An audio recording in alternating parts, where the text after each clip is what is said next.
and tear. Plus, housing so many students doesn't leave a lot of room to house all the supplies he needs. That's where Grainger comes in. With over 1 million industrial-grade products and fast, dependable delivery, Grainger carries the quality products he needs so he doesn't have to. From a new door hinge to a whole new faucet. Call, click Grainger.com, or just stop by. Grainger, for the ones who get it done.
Seven o'clock in St. Louis. You're listening to TMA. It's presented to you by Brown and Crouppen. Tim McKernan, Doug Vaughn, Martin Kilcoyne, Jackson Burkett, Chairman Kurt with you on the program. A program that you can watch and participate in at youtube.com/TMASTL, where friends have gathered to talk it over in the Michelob Ultra Chat.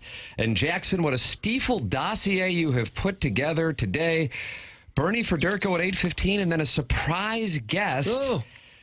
At 9 o'clock, Martin is now going to give hints because Doug loves a guessing game. I do, yeah. All right, here you go, Doug. I think this will help. Okay. This guest today at 9 o'clock, although we'll probably be behind schedule, so it won't be right at 9. That's right. Is relevant to a number of topics. This guest is relevant to a number of topics. Fun for the dais, fun for the listeners. Jackson, how would you grade the surprise guest? This always puts the man to the test. Watch his facial reactions, Doug. That's where your answer comes in, not the words, the facial the involuntary muscles. And remember last that week was a I didn't voluntary tell him. move right Last there. week I didn't tell him, remember? Oh, has he been brought in? He knows this time. This one he's in the loop. Yeah. 9 out of 10. Oh, my goodness. Valerie's finally on the program. I would actually say that this person is in the Mount Rushmore of people who have ever joined this program. Doug. Yeah. Goodness sakes. Yep. Relevant to a bunch of topics. That was a little frank. That was a little strong, but Martin now downplaying after Jackson I think you with always, the Mount Rushmore of people to ever join this program. I always lower expectations because I think that's safe. Well, there's a qualifier to that, but I don't want to it. give away anything about the surprise guest. Like, it's a category of person who's called into the program. Okay. I think what that means. It's a category. Can I give the category? I don't think that'll give it away. I don't know what the category is. That's fair. Oh, my. Former athletes to have called into this program. That kind of opens it to a wide list, but Former athletes. what if it's Matt Holliday just calling And back? I was going to say, Holiday's on that in that Mount Rushmore conversation. The cat Absolutely. texted me yesterday and said, "What did Holiday say about my house?" And I said, well, it was a long conversation about a number of topics. I said, don't worry, it started with me being the bad guy. So we're good. Anyway, 9 o'clock. I think you guys will have fun. Well, as you were walking out yesterday, you said, oh, surprise guest tomorrow, 9 o'clock. But we've had a number of surprise guests, and your reaction didn't necessarily convey what Jackson just called Mount Rushmore of guests in this program's In this category? Of the former... I don't think you're wrong. You're fine, buddy. Former St. Louis athletes to join this program. It's Albert Pujols. It's not Albert. Oh. I would venture to say Albert's never joined the program. No, he was on spring training, and he would be a delight. Oh, is that right? Truly a delight. He and McGuire. For the interview with Busch Stadium, different human beings, spring training. Doug, watch this. Delights. I see that. As a hitting coach, right? Yes. Okay, yeah, he was Absolutely. outstanding. We would have him on like pregame, hey, you got a second mark? Hey, what do you think of Craig Swain? Like, you would interview him like 3 times a week, and 10, 15 years earlier, I would walk in with like armored gear. Hey, Mark, is there any? Okay, never mind. Just never mind. We'll talk to Jordan Langford. I'm going to put a puck on net in honor of the Blues and Penguins tonight. Right. And Sid the Kid, Joey Vitale's good friend in town. Doug is the Blues. Try to make it 11 in a row, and I'll be in the building. And I don't know if they're going to do anything for that. I don't know if they're going to. Chairman Coach just said they are going to do Caruso something. video. They're The going to do St. Louis Blues would like for you to call some to your feet and welcome tonight. First, a video presented by Mike Caruso where Paul Correa chimes in. So Paul Correa would pay Doug as an homage or homage I always say homage. to my appearance in the building. Wow, that's big. I'm going to be there pregame. Oh, are you? Yeah, which is great because I'll be there pregame, Doug, and then when the game miss the starts, game, I'll go yeah. back to the studio. Catching up with that jammer. He's in his squad's in number the Frozen 21? Four. Oh, God bless. Western Michigan. Oh, so God he's bless. pumped about that.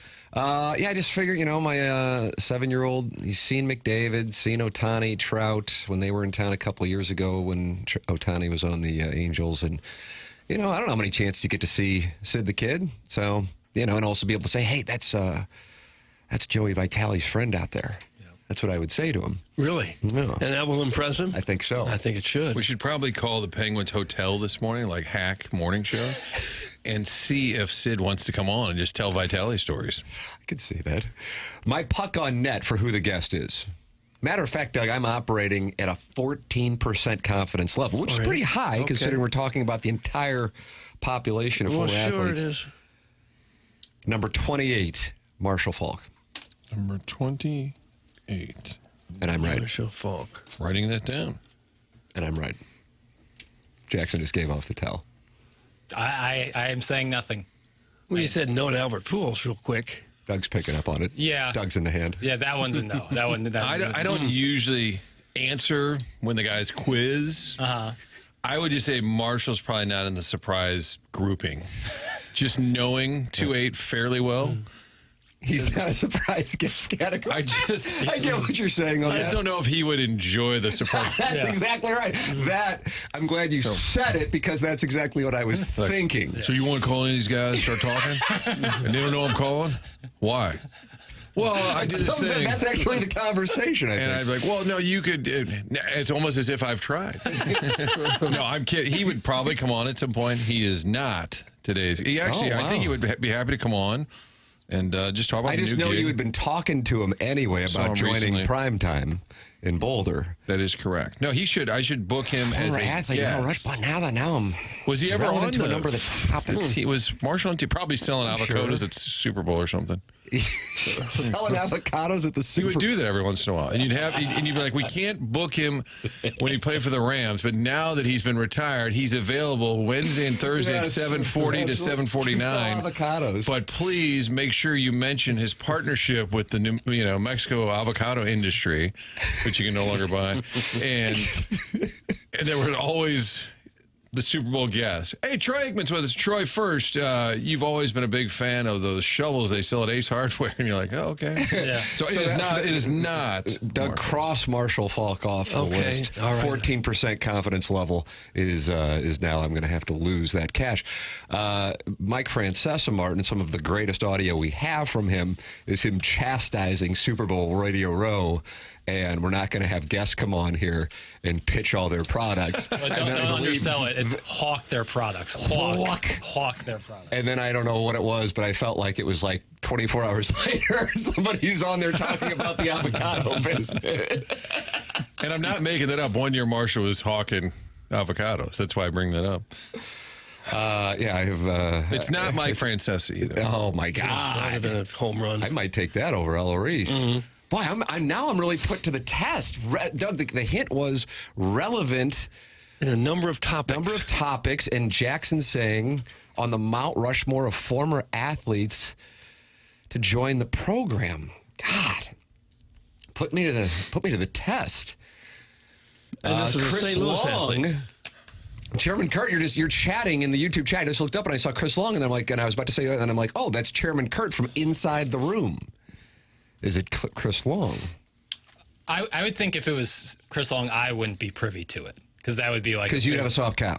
I wouldn't go that far, but I would be just on cloud nine, being able to talk to my favorite player ever. That's your favorite guy. Favorite athlete ever. Ever. Bar none. Yeah. Wow. Well, yeah, I mean, Tatum. it's a little different. Like Because you beat him, and so you can't look at him. No, it's just different because he's like we're the same age. It's a little different. Like I grew up looking up to Chris Long.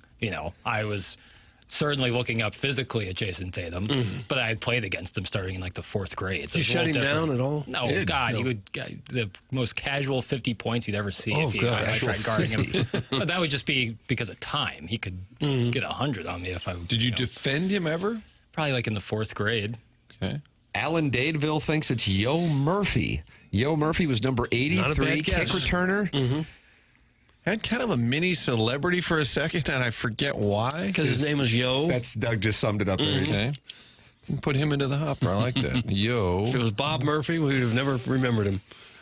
I like the name Looking Yo. at the guess here, people are guessing Kurt Warner, Brett Hull. But I mean, Hull's been on the program, so that wouldn't be it. It's a nice guess, I get it, but I guess maybe the audience doesn't know. I don't know. Color me with Jackson's reaction. And in fairness to Jackson, Jackson doesn't oversell.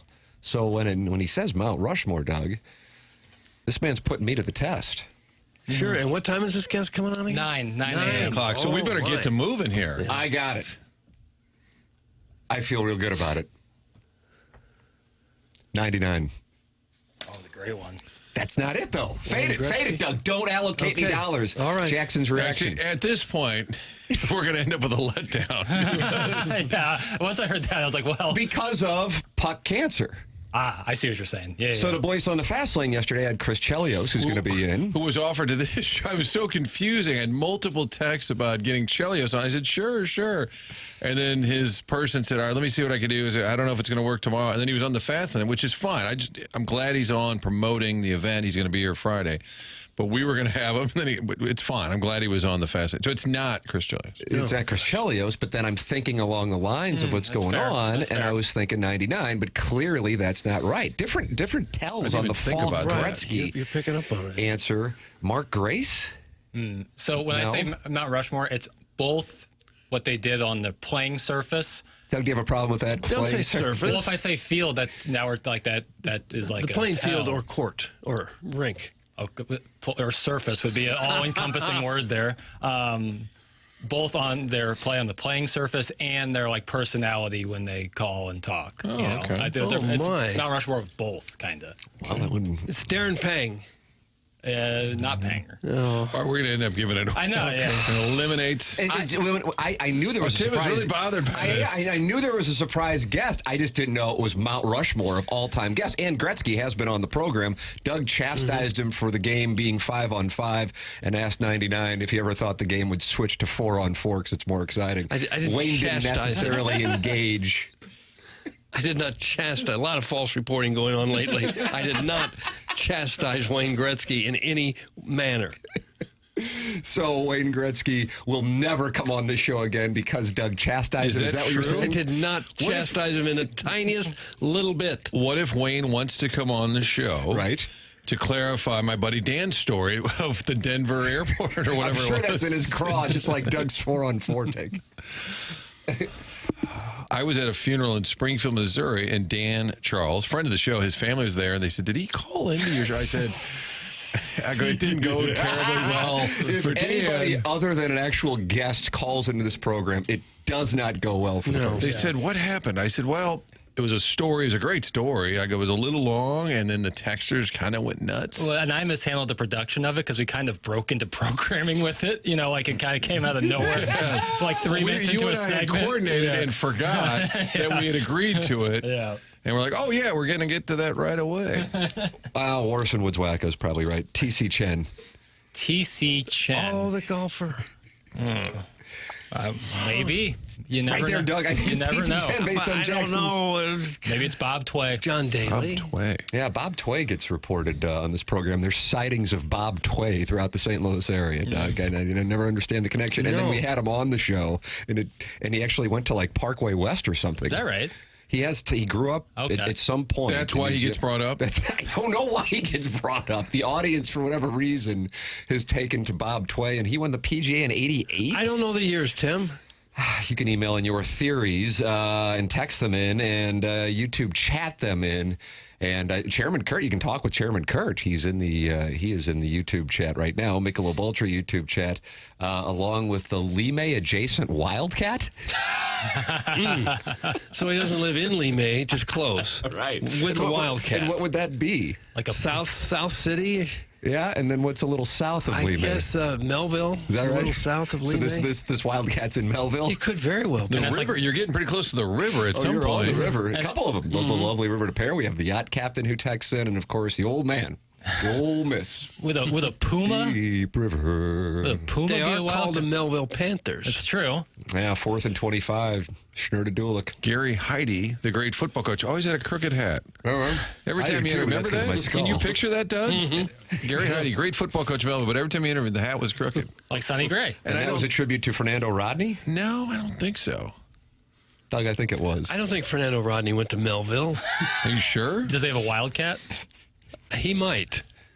Boy, he could throw hard. No way it's Lance Lynn. Dude's a 7.5 at best. That's from Hoosier Daddy. And I would imagine Lance Lynn, Adam Wainwright, and Matt Holliday all were on the show at the same time at spring training. Doug, they toughed us around. They intimidated us at the picnic table. And then, I can't recall, was it the Plowboy?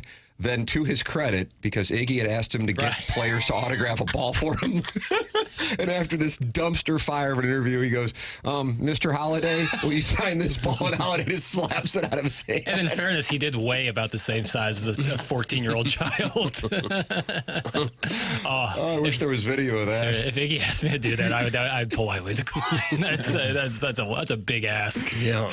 I had a conversation about this show with Joe Buck, friend of the show, yesterday, doing some TV, and he was Was he asking... live in studio last night at 10:30? No, we I saw recorded you that. Twitter tweeting about it. It was recorded. No, we recorded it earlier in the day. Studio wasn't available because of the storm coverage. And of course, we're walking down the Joe goes, "Where are we going?" And I'm like, "To the dungeon and back." Broom closet. It's a big deal. We got a 7-time national sports Emmy winner. We'll just stick him over here. But we were talking about the show, and then we ended up talking about caller Janet, and I said it doesn't. Joe Buck wanted to talk about caller Janet. He was asking what we had talked about. I said, well, then we were talking about the Cardinals, and he always has a take on the Cardinals, and we were getting into Janet's call, and I said, but it doesn't matter if you're 82, male or female. I said, you're just going to get destroyed. And he said, like what? And then I was reliving some of the text for the 82-year-old woman, and he just went, "Dear God." Yep. And I think that summed it up. Yeah, that kind of sums it up, Doug. That's the program. Yeah, at the end of the visit, he goes, "Okay, so when is this show on?" And I said, "It's on every night." He goes, 10:30. That's too late. He said, "Can you text me in the morning how to find it?" I'm like, "I don't know." He goes, "Well, you work here. Figure out how to find it." And I'm like, "Well, it'll be available somewhere." He goes, "Where?" And I said, I don't know. It's on the 2 Fox, isn't it? Well, yeah, so it airs 10:30 to 11, and then it re-airs 3:30. You guys are probably up. 3:30 to 4, the show re-airs. In the But then- morning? Yeah, show prep Yeah, meetings. Doug, come on. 3:30 in the morning it's on? It replays. Doug is chastising your time slot. It's How many available. videos you have? I mean, Well, viewers are out there. what do you want to run? Barney Miller? I mean, it's available, but I believe the segments live on the Roku. And then Joe said, "What's Roku?" And I said, he goes, "You work here." And I said, I loosely. Some could say that much like the Players' Championship is the 5th major, that the 3:30 a.m. time slot is the 3rd drive time. I agree with that, actually. The third. The 3rd drive time. For ad agencies want the 3rd drive time. For example, maybe Jackson's dad on the barge. The barge Yeah. workers, Thank yes. you. Truck drivers, whatever. It is the 3rd Or is drive that their time. prime time for the barge workers? Yeah, everyone's by a television at 3:30 a.m. Cucky the Dwarf theorizing Charles Barkley. Wow. He's been on the fast lane my. before. I think Him that and would be Jamie an are 11. buddies. Yeah, that's right. I think when Buck and I did the week of the podcast was randomly in 2012, I feel like he was one of the guests. Charlie Sheen was the headliner that week. And you can still hear this, I think, on TMA all day on HD2. Is that right? The Charlie Sheen interview, which happened just like a couple of weeks or a month after? I think a few months after, it seemed like he might have been enjoying what Joey Vitale might have been enjoying in Nashville. Who knows what was going on there? But it's like a complete 180 in terms of like his. Yeah, he wanted to talk Cardinal baseball, if memory serves. And He's like a baseball nut. Oh, my God. Yeah, that's why it was so effective to have him play the role of Rick Wild Thing Vaughn. Yeah, he was talking about he was throwing real cheese in that movie, like high 80s, throwing the ball, like legit pitcher. And so I've listened to that entire interview a couple times. It's great. Was Edmonds the key to getting? He got Charlie Sheen on. No, this was Joe Buck. Joe, okay. I would text Edmonds to revisit the Sheen idea, except Edmonds is not doing media, so I don't know if I can text him. Correct. He was here in St. Louis last Thursday, though. He was, that's right. Red And jacket. there's- Nice ovation That's for right. number Huge 15. ovation. Yeah. Huge ovation. People think it's Coco Beware. Doug, you remember him as the Birdman from what was the WWF at the time? Vaguely. He'd walk in with a parrot on his shoulder. He was some sort of pirate. I'm not picking up a read from Jackson or Martin on Coco Beware. I never even. Wrestling is prep pass. a big blind spot for me. Iggy just sent me Charles Barkley's cell phone. There you go. we So, got a shot, so eh? we can't get Barkley. And Or this- it's a level, and it is Barkley, and Martin's now acting like he doesn't have his number. And this is a departure from my previous text with Ken because all of the other numbers are people that are dead. Peter Marshall, Leonard Nimoy, Boy, Carol Channing, How long's Nimoy been dead? Corbin Burnson, I believe, still alive. Yeah. Tom Arnold, still alive. I take it back. Bobby Vinton, I'm not sure Bobby about. Vinton, is he still That's with a us? I tough don't know. call. Seems like maybe he died just recently. Nimoy died 10 years ago. Yeah, I know. You can still try and call him. He's Rolodex. Hey, it's Design Air Heating and Cooling that sponsors the email today, the morning after at InsideSTL.com. Today being April 3rd, your third opportunity to get on the board the morning after at InsideSTL.com. Send yours in. JV golf coach and self-made stay-at-home Ladue mom tied at 1 apiece in the email of the month standings. Design Air is online at designairservice.com. And Doug and I are raging at the forecast because, Doug, we have 75% chance of rain today and a high of 63. 90% chance of rain tomorrow, high of 60. 95% chance of rain on Saturday, high of 58. High of 50 on Sunday. You out there horse plowing me with that? No, I don't know. 50% chance of rain. Get a couple days of no rain, but a high of 51 on Tuesday, and back it comes again. High of 54 and rain on Wednesday, high of 60 and rain on Thursday. Maybe we're out of the woods next Friday, but at that point, everybody and their brother is just sitting there and watching the azaleas at Augusta National, and it doesn't matter what it's doing outside because we're all watching Hideki Matsuyama. I don't know who we're watching. Maybe the rain will just be an hour or two a day. Like yesterday, we thought, boy, there's no way the Cardinals are going to get that game in. And they got the whole thing in. That's what you think. Then it rained hard for, an hour, maybe? And then it was okay. So just because it's going to rain doesn't mean the whole day is shot. I like logistics, and I wondered as it started to just absolutely pour after the game ended, and they're going to go on a plane to Boston. Do they just sit in the clubhouse, like kill some time? Because the weather was a little severe. Yeah. So maybe you're just in the clubhouse hammering drinks, waiting to get on a plane to Boston. And Those are the logistics I worry about. So, but the Cardinals are in Boston. And Yeah, I would imagine absolutely. the No, I'm Angels saying are they back probably Anaheim. delayed that bus to the plane for a little bit. Cardinals off today. Swaks tomorrow. Swaks off to a 2-4 start, although they have a game today in Baltimore. And then the Cardinals are part of the festivities at Fenway tomorrow. And then the Blues and Penguins tonight.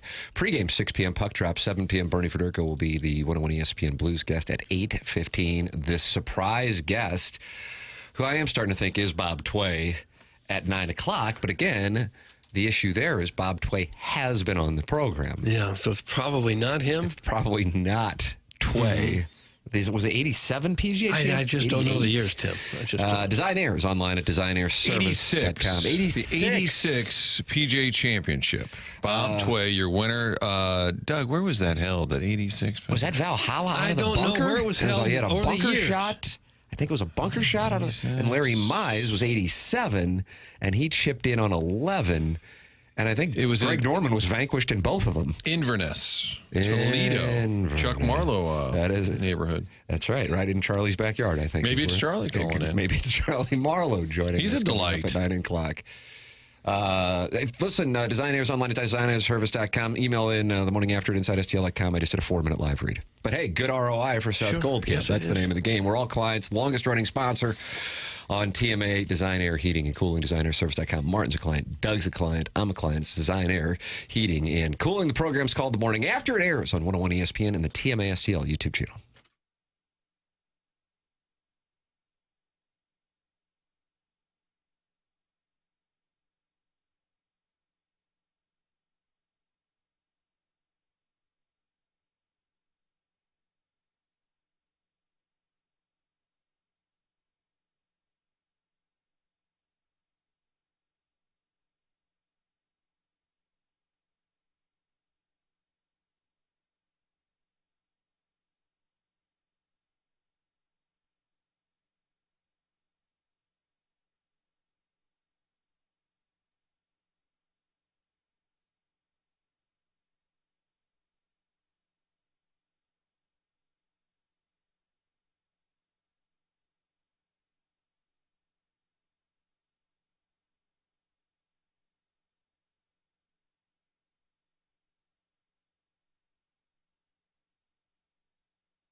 show you're sincere. Look out now, these baby birds gonna fly.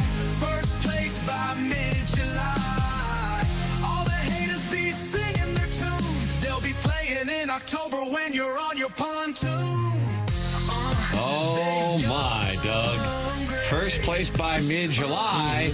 First place by early April. Hello again, everybody. The St. Louis Cardinals are 4-2. And you know, the two they lost could easily have been won. I thought they were going to win both those games. That's right. That's right. They could be 6-0 just as easily as they're 4-2. This club is ready to soar. I wonder if they'll win a baby. Well, we're already hot. I think there's a chance we can win this baby. Cubs have more wins, but the Cardinals are in first place by half game. Cubs 5-4, Cardinals 4-2 after the Ivan Herrera game, heretofore known with 3 home runs. He does hit. Boy, if he could develop himself into a pretty good defensive catcher, he might be one of the better catchers in baseball because he does hit. There's no doubt about that. Well, his home runs were just launched. That third one was blasted. Yeah, 2 into Big Mac land, which is kind of amazing. Big Mac, they turn things over at the park, new sponsors, whatever. That has lived on. Yeah. But Herrera talked the postgame, too, about just growing up in Panama, how much he loved Molina. I know he had said in the past that's why he became a catcher. And then he said he came to the Cardinals. He signed for less because of Molina. Well, he plays for the fans and not the money. Right. While we're on our pontoons. Yes, that's Proof's in the correct. pudding. Okay. I don't understand the pontoon thing, but I'll get there. Yeah. How long you been here? Outsider. Mason Wynn got a hit. Wilson Contreras got a big hit. Winning Things are looking up. Here we go. Here we go. Arenado had 2 more hits. I'll say this. The thing that I'm noticing in some of my group texts with friends, in social media, there's people are going, this is kind of a fun team to watch. Mm-hmm. And I think people might be surprised by it. Also, I realize yesterday may have been an outlier. It's a day game. Certainly people weren't in attendance to watch it. No. But I do think, and we just kind of threw it out in passing yesterday, and then a bunch of people texted in about it. The television situation hasn't been returned to, say, the glory days of Fox Sports Midwest, where every game was just on and you didn't have to worry about it. But I do think for a number of people, the app, the YouTube TV, which tends to have a little younger demographic, and being able to either access the app that way or what I utilize, Amazon Prime, more people are able to watch the games now, and people are tuning in. And I don't know what it is. I really don't, because it is only 6 games and probably against 2 teams that won't be doing a whole lot this year. But I get a sense that there are, again, not necessarily for the organization, but for the team, that people are on board or getting on board. Yeah, I think so. If you hit, it's interesting to watch the games. And last year, and I guess the year before, they just didn't hit much at all. But now it looks like they got a bunch of guys off to fast starts, and that makes it interesting to watch. And you guys hitting balls out of the park and collecting 12 hits, runners on bases, 12 runs yesterday. That's a fun team to watch. I think every game it's been 10 hits or more. Yeah. But it is startling how few people there are in the stadium. Stunning. Yeah. We just haven't seen that here in long, long time. And there were factors yesterday, day game, early in the season. Storms. Just the concern about the weather. But still, I did see some photos tweeted at first pitch. I mean, alarmingly empty. Yeah. I will be curious, because there will be, unless it's a weather situation, there will be, quote unquote, no excuses for low attendance the next time they have a home game. It's Friday night. It's against a high-profile opponent with a high-profile roster. Good chance you're going to see a great starter, just because their team is made up of great starters, and that's the Philadelphia Phillies. That's the next time the Cardinals have a home game. Again, you don't know on the weather, but a Friday night and then a Saturday day game against the Phillies, followed by a Sunday. So if you have, that kind of crowd, then, and let's say the Cardinals go 4-2 and come back to St. Louis 8-4, and you have that would really be something. So I think that to me would carry even more than what we saw this week against the Angels, which were record-setting lows for this ballpark. Yeah, I'm looking at the 10-day, and obviously a 10-day, you have to take it with a grain of salt, but for Friday, April 11th, 70 degrees and mostly sunny. Oh, Doug. That's good. The azaleas. Well, I'm sure the weather was a significant factor yesterday, but it's not the first time in recent years that they played a day game in March or April. How do you know that? But they've never had a crowd this small. I mean, we're setting records for the size of the by crowds. thousands, too. Yeah. Not by a couple hundred, by thousands. Yeah, and this is not the first time that it might rain in April to keep all the fans away. There's something else going on Maybe there. a mild protest because they used to call it a businessman special, and that's offensive. And that's offensive. Business person special? It's offensive. Oh, the businessmen are the only ones working, huh? Caller Lisa, who Jackson, you describe her as a gem. Yeah, she says a decade of us showing up and them flipping us off. Take your fan base for granted, and here you are. It's from Lisa. How about that? Gosh, I hope decade? I want a Cardinal town hall, and I want Lisa to show up, and she's over at the podium, just berating them. Yeah, I'm putting myself in the shoes of an average Cardinal fan, and You can't do that as a Ledoux guy. I'll try my best. And Maybe one of the owners. right, and I'm sitting in a cubicle just working like the Dickens, and I have tickets to the game. I have the afternoon where I kind of have it. I see the forecast. I'm like, well, there's just no way they're going to get this game, and I'm going to sit down there and get rained on, pay whatever it is for parking. I can watch it on television, and I feel like that Get was the easy pass for parking.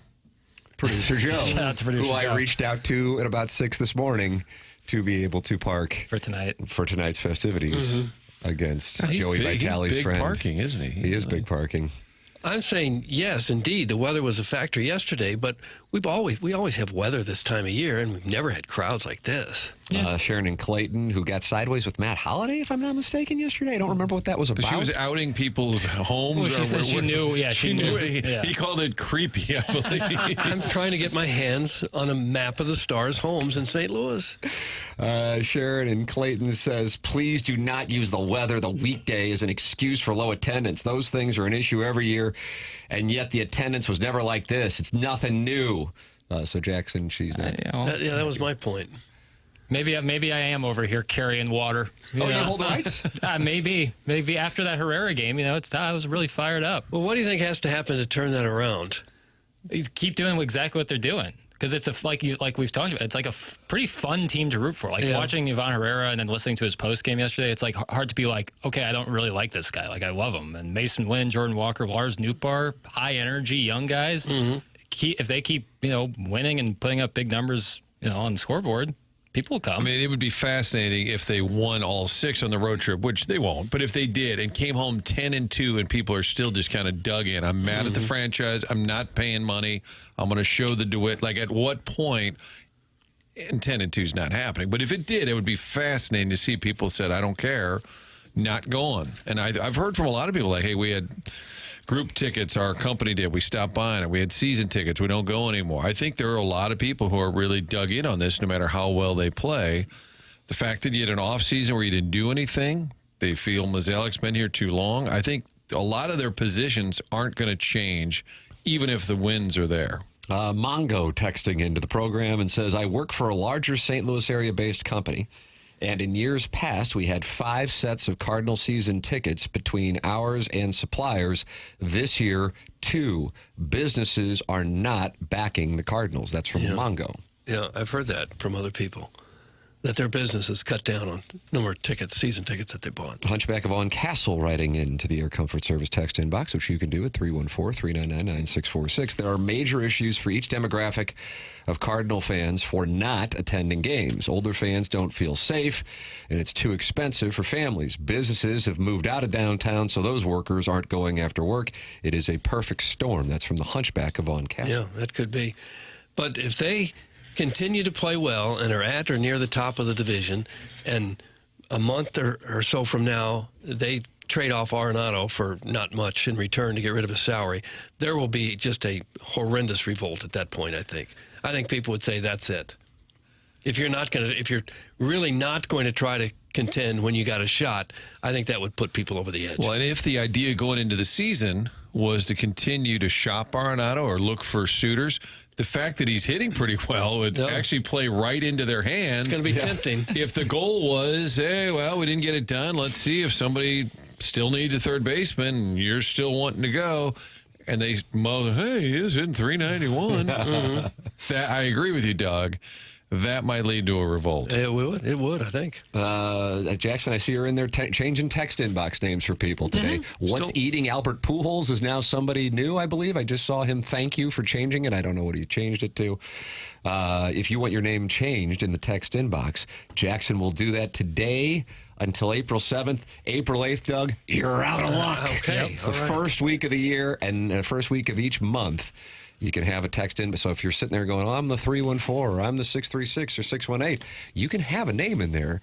Just request it to Jackson, and you'll change it to anything, Jackson? Is that the... Ooh, no, that's not the case. No. I will change it to almost anything. You know, again, I am the substitute teacher who's got his feet up on the desk and letting you do whatever. Don't take advantage of that. Is that Charlize Theron in Bad...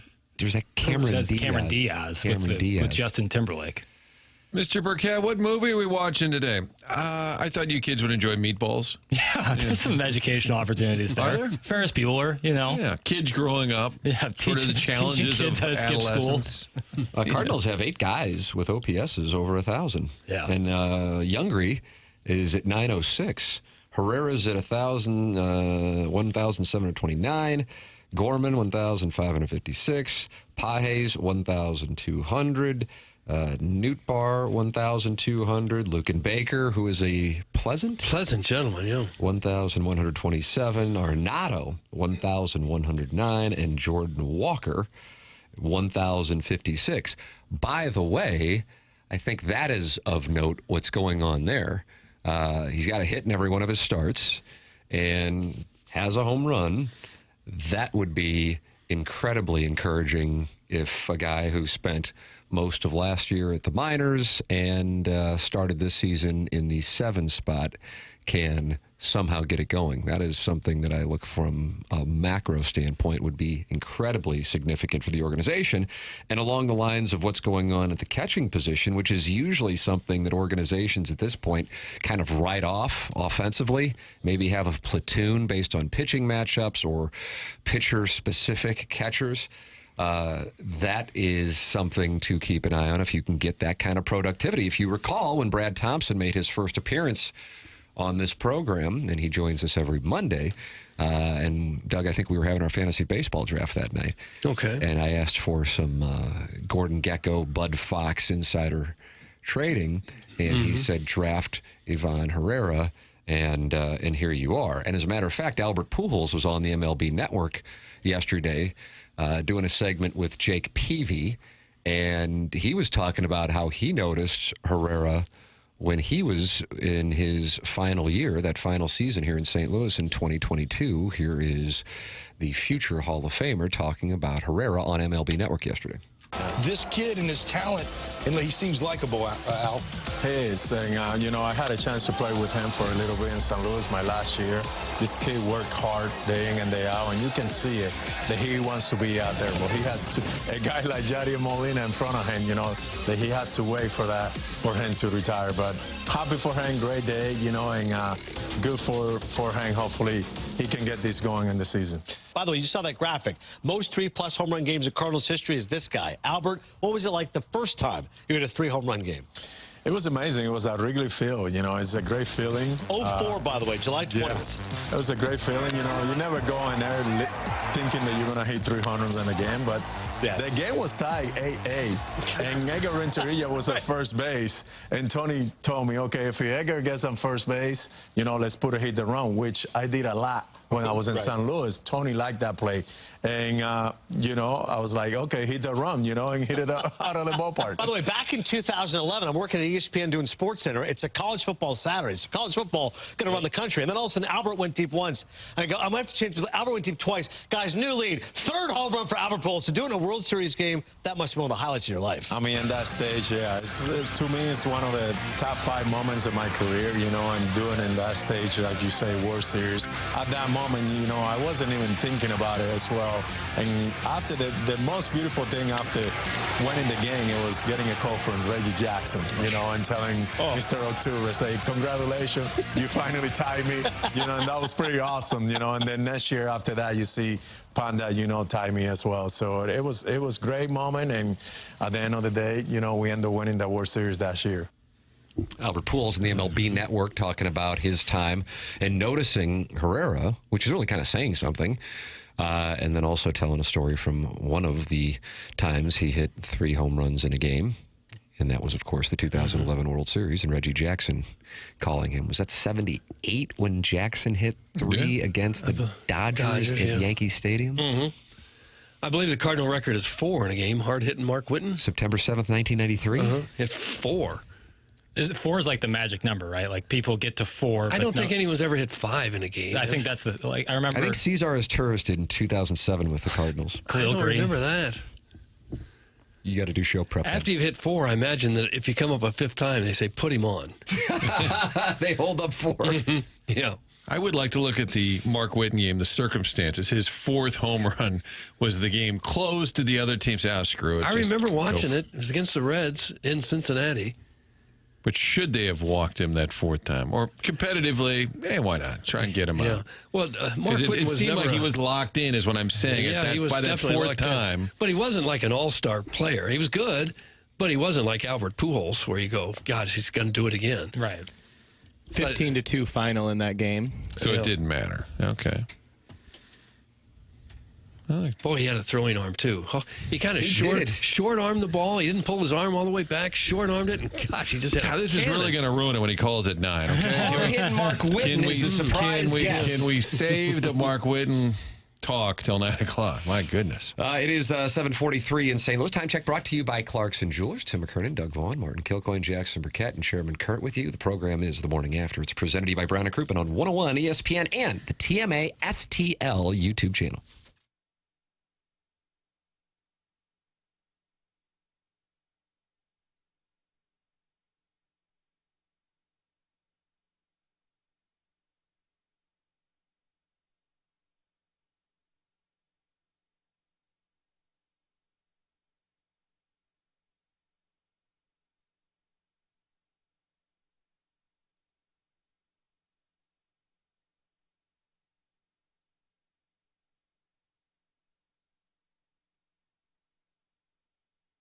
Here's the deal. If you are in the market for jewelry, I would imagine most of you are probably in the same spot that I have been when I went to get my significant other jewelry. Going, I don't know what to get. I know I want to stick to this price point.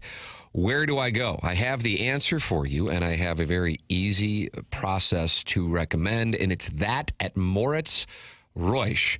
Online at ninjabling.com. Located in Richmond Heights, close to Clayton, right across from the St. Louis Galleria on the 15th floor. I was in at Moritz Reusch and saw what they have to offer. Number one, the merchandise is on site. That's huge. Number two, this is a St. Louis-based business. Been doing it for 40 plus years, family owned and operated, third generation. Dan will take wonderful care of you. And on top of that, you have a budget. They stick to the budget. You're not going to have a salesperson standing over you trying to guide you to spend more than you're comfortable spending. It is a private space, and it is a perfect experience if you are in the market for jewelry, whether it be for a birthday, whether it be for engagement, whether it be for an anniversary. Moritz Reusch, online at ninjabling.com, located on the 15th floor of the tower right across from the St. Louis Galleria. Check them out online at ninjabling.com.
This is Action Jackson with a Sports Center update. That's driven by Johnny Londoff Chevrolet and Johnny Londoff Autoplex. The Blues are taking aim at the franchise record, tying the franchise record in terms of a win streak with 11 tonight if they're able to beat the Pittsburgh Penguins right here on 101 ESPN. Pregame at 6 p.m., puck drop at 7 p.m. That was another Sports Center update driven by Johnny Londoff Chevrolet and Johnny Londoff Autoplex. See them at londoff.com. Chevy, together we drive. Are you kidding me?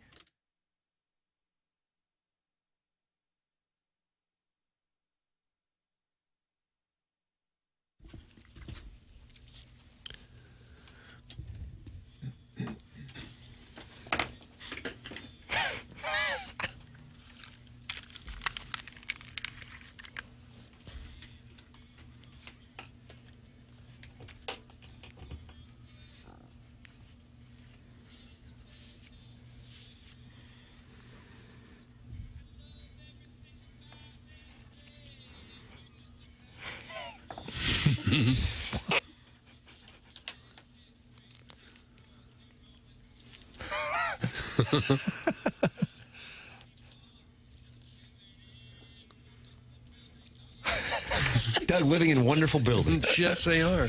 TMA presented to you by Brown and Crouppen, 101 ESPN. Tim McKernan, Doug Vaughn, Martin Kilcoyne, Jackson Burkett, Chairman Kurt, welcoming you to call into the program on the Callier and Thompson phone lines. 314-974-0101. Bernie Federko with us at 8:15. And then a surprise guest that Jackson has called Mount Rushmore of former athletes to ever call in to this program. Gosh, if we could just get initials. I don't think we can do it. Okay. We could just get them. Can't. I won't allow it, really. Wow. Really? Well, Jackson's digging in. You're kind of in charge of a lot these days. A lot of power over there. I feel like this weekend, it's tax season for the accountant with you. I feel like you'll still be logging in names. Like, don't call me, a little tied up. well, You seem busy. Want to talk taxes? Just talk to Mark Milton. That's what I say. Yeah, that's who you talk to. He can do your taxes or get you out of trouble if you've got it with the IRS. And maybe you got years of unfiled tax returns or tax liens, bank levies, wage garnishments keeping you up at night. The godforsaken tax man can cause a lot of headaches, but not if you got Mark Milton on your side. He'll take care of that. He's at stltaxlawyer.com. Mark Milton and stltaxlawyer.com provide a local and holistic approach to tax resolution. Mark started his career with the Department of Justice Tax Division in Washington, D.C., where he represented the IRS in tax cases throughout the country and even received the DOJ's Outstanding Trial Attorney Award. This guy is simply one of the best in the entire country at what he does. So if you have any kind of IRS problems, that's the name to know. Mark Milton at stltaxlawyer.com. And you'll be saying, no, I'm not guilty.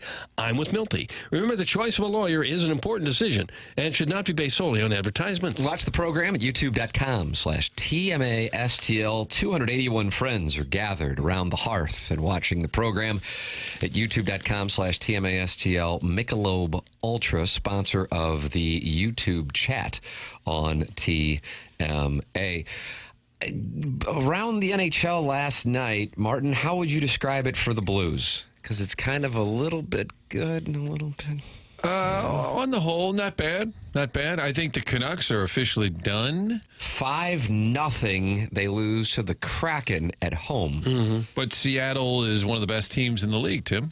Actually, they've been eliminated according to the data I have in front of me. All right. So. But it looked like the Blues might have a better chance of catching the Avs, who were down to Chicago. That's where I'm coming from. And they scored with 11 seconds left to send it to overtime. And then they won in the shootout. So that's what I'm thinking of. And then also the Wild, that was not a late goal. They wound up going to OT at the Garden and losing to the Rangers 5-4. So Minnesota picks up a point.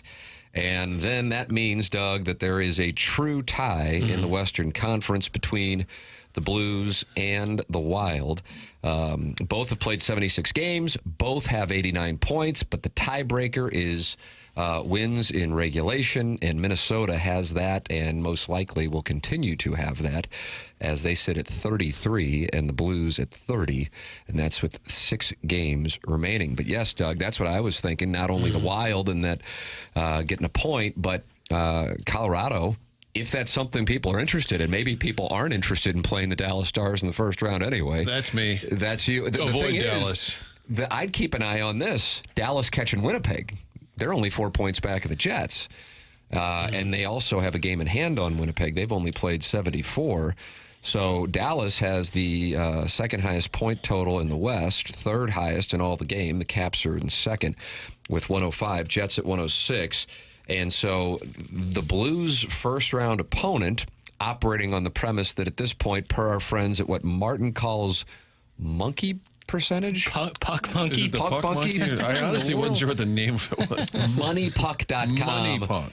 Doug has been saying for a month the Blues going to the playoffs is 98%, and now Puck Monkey is starting to get on board. Moneypuck.com has the Blues at 94.6% to make the playoffs. Minnesota at 92.6%.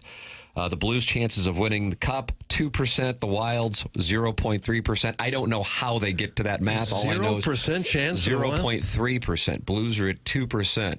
So they run their simulation hundreds of thousands of times, and 2% of the time there's a parade down market on June 14th. I don't know the date, Tim. And as far as Utah, they're down to 0.7% to make the playoffs. Vancouver now down to 1.9% to make the playoffs. And Calgary at 10.3%. The actual drama for playoff spots now is in the Eastern Conference. The Western Conference at this point is looking like the 8 teams are settled. It's just a matter of what seedings they'll have. I think you want Dallas and Colorado to play each other. Knock one of them out. One of them's out. Hopefully it's a long series. They beat each other up. I would say if you can, avoid playing Dallas in the first round. You're not afraid of anybody. At this point, Doug, this team is so hot they could beat anyone's baby. And steal the baby from them. So they steal the baby? Like That's what happens if they... They'll take your children. Doug, what team has the highest chances of winning the Chalice per moneypuck.com? You've been saying Dallas the last few days, so I'll say Dallas again. Dallas is the odds-on favorite, but not according to Money Puck. Okay, Puck Monkey. Have you called Tim a puck monkey? How about Washington? No, I'm sorry. Of course not. Gets it back to Hunt. Hunt's really in close. Oh, gives it to Bryant. Bryant, roof daddy! Oh, get the shingles out. We need to replace them as he went upstairs, and there's a hole. Fix it before the rain comes. Woo! No, that was Bryant scoring. What team does he play for? If he plays for Winnipeg, then I'd say Winnipeg is probably the favorite. You're now 0 for 3, and I'm starting to get concerned Vegas, about it. I don't know. 0 for 4. I feel like we've asked Toronto before. We've asked 0 for 5. You said Capitals. So 0 for 6. Tampa Bay. 0 for 7. God. It's not even possible, is it? Is it Vegas? No. I think you already said that, so I'm going to keep it at 0 for 7. What are the initials, Tim? How about Carolina? Yes! Yeah, why wouldn't it be? Yeah, they've got like the 5th most points in hockey. Sure, why wouldn't you pick them? Knock it off! 13.8% of the time, the Carolina Hurricanes have their parade. Next, the Dallas Stars, 10.4%. Winnipeg, 10.2%.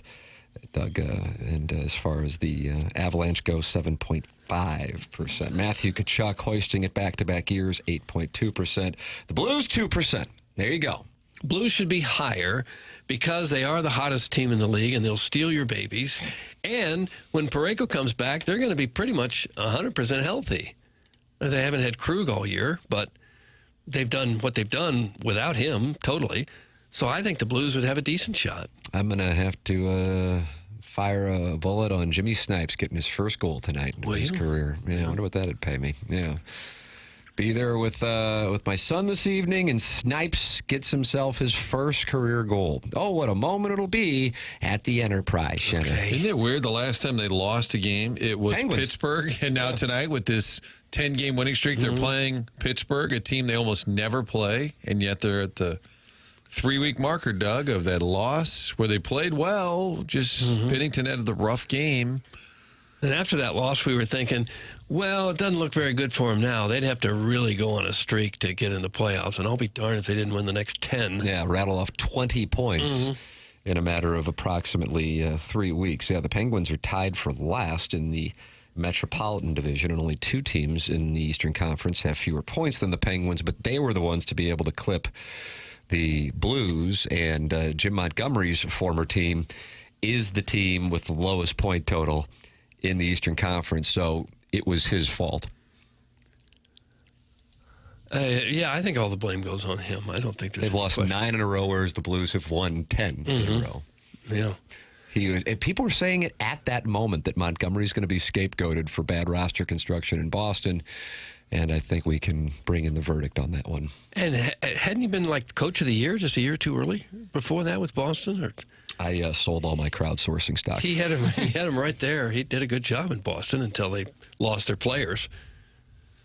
Kevin's brother Jack Demoff says Chris Carpenter. Oh, in terms of surprise guest? Well, you never know. Well, could well be. Oh, I got it. I think it's in the text inbox. Let me take a look. Try to find the number on Jimmy Snipes' goal odds. Thank you. Plus 475. Really? Is it? Plus 475, that's it? Fire a bullet on that. John Elway in town for hockey fights cancer, puck cancer. No, but that would be a good one. Oh, you couldn't get him? Doggone it. I really thought that was it. And I watched Martin.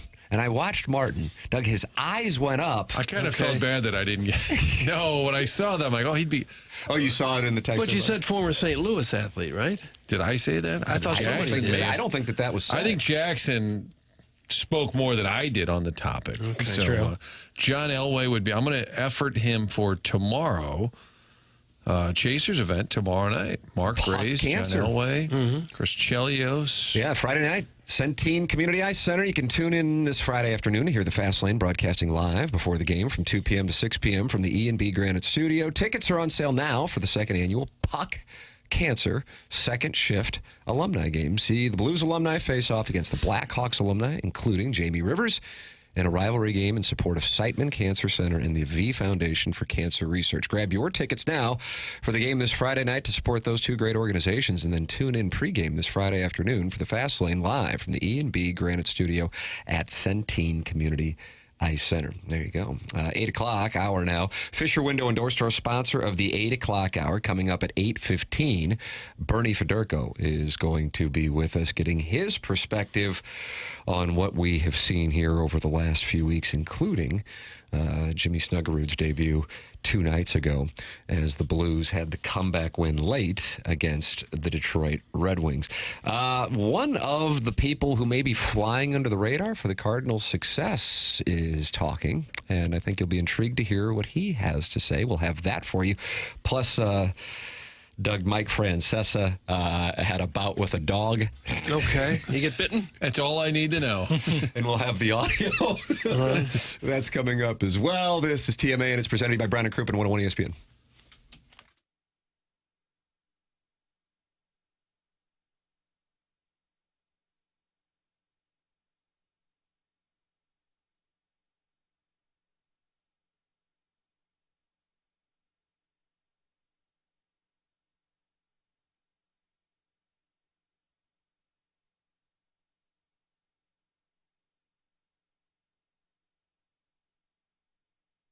It's April, you start spending time outside. You start getting ready for the warm weather, and then you start thinking, how can I improve our home and our outdoor living spaces? The answer is working with Aesthetic Design and Build online at aestheticdesignandbuild.com. Dan and his team, who I have gotten to know, I've visited their showroom in Chesterfield Valley, and I was so impressed I had them to our home.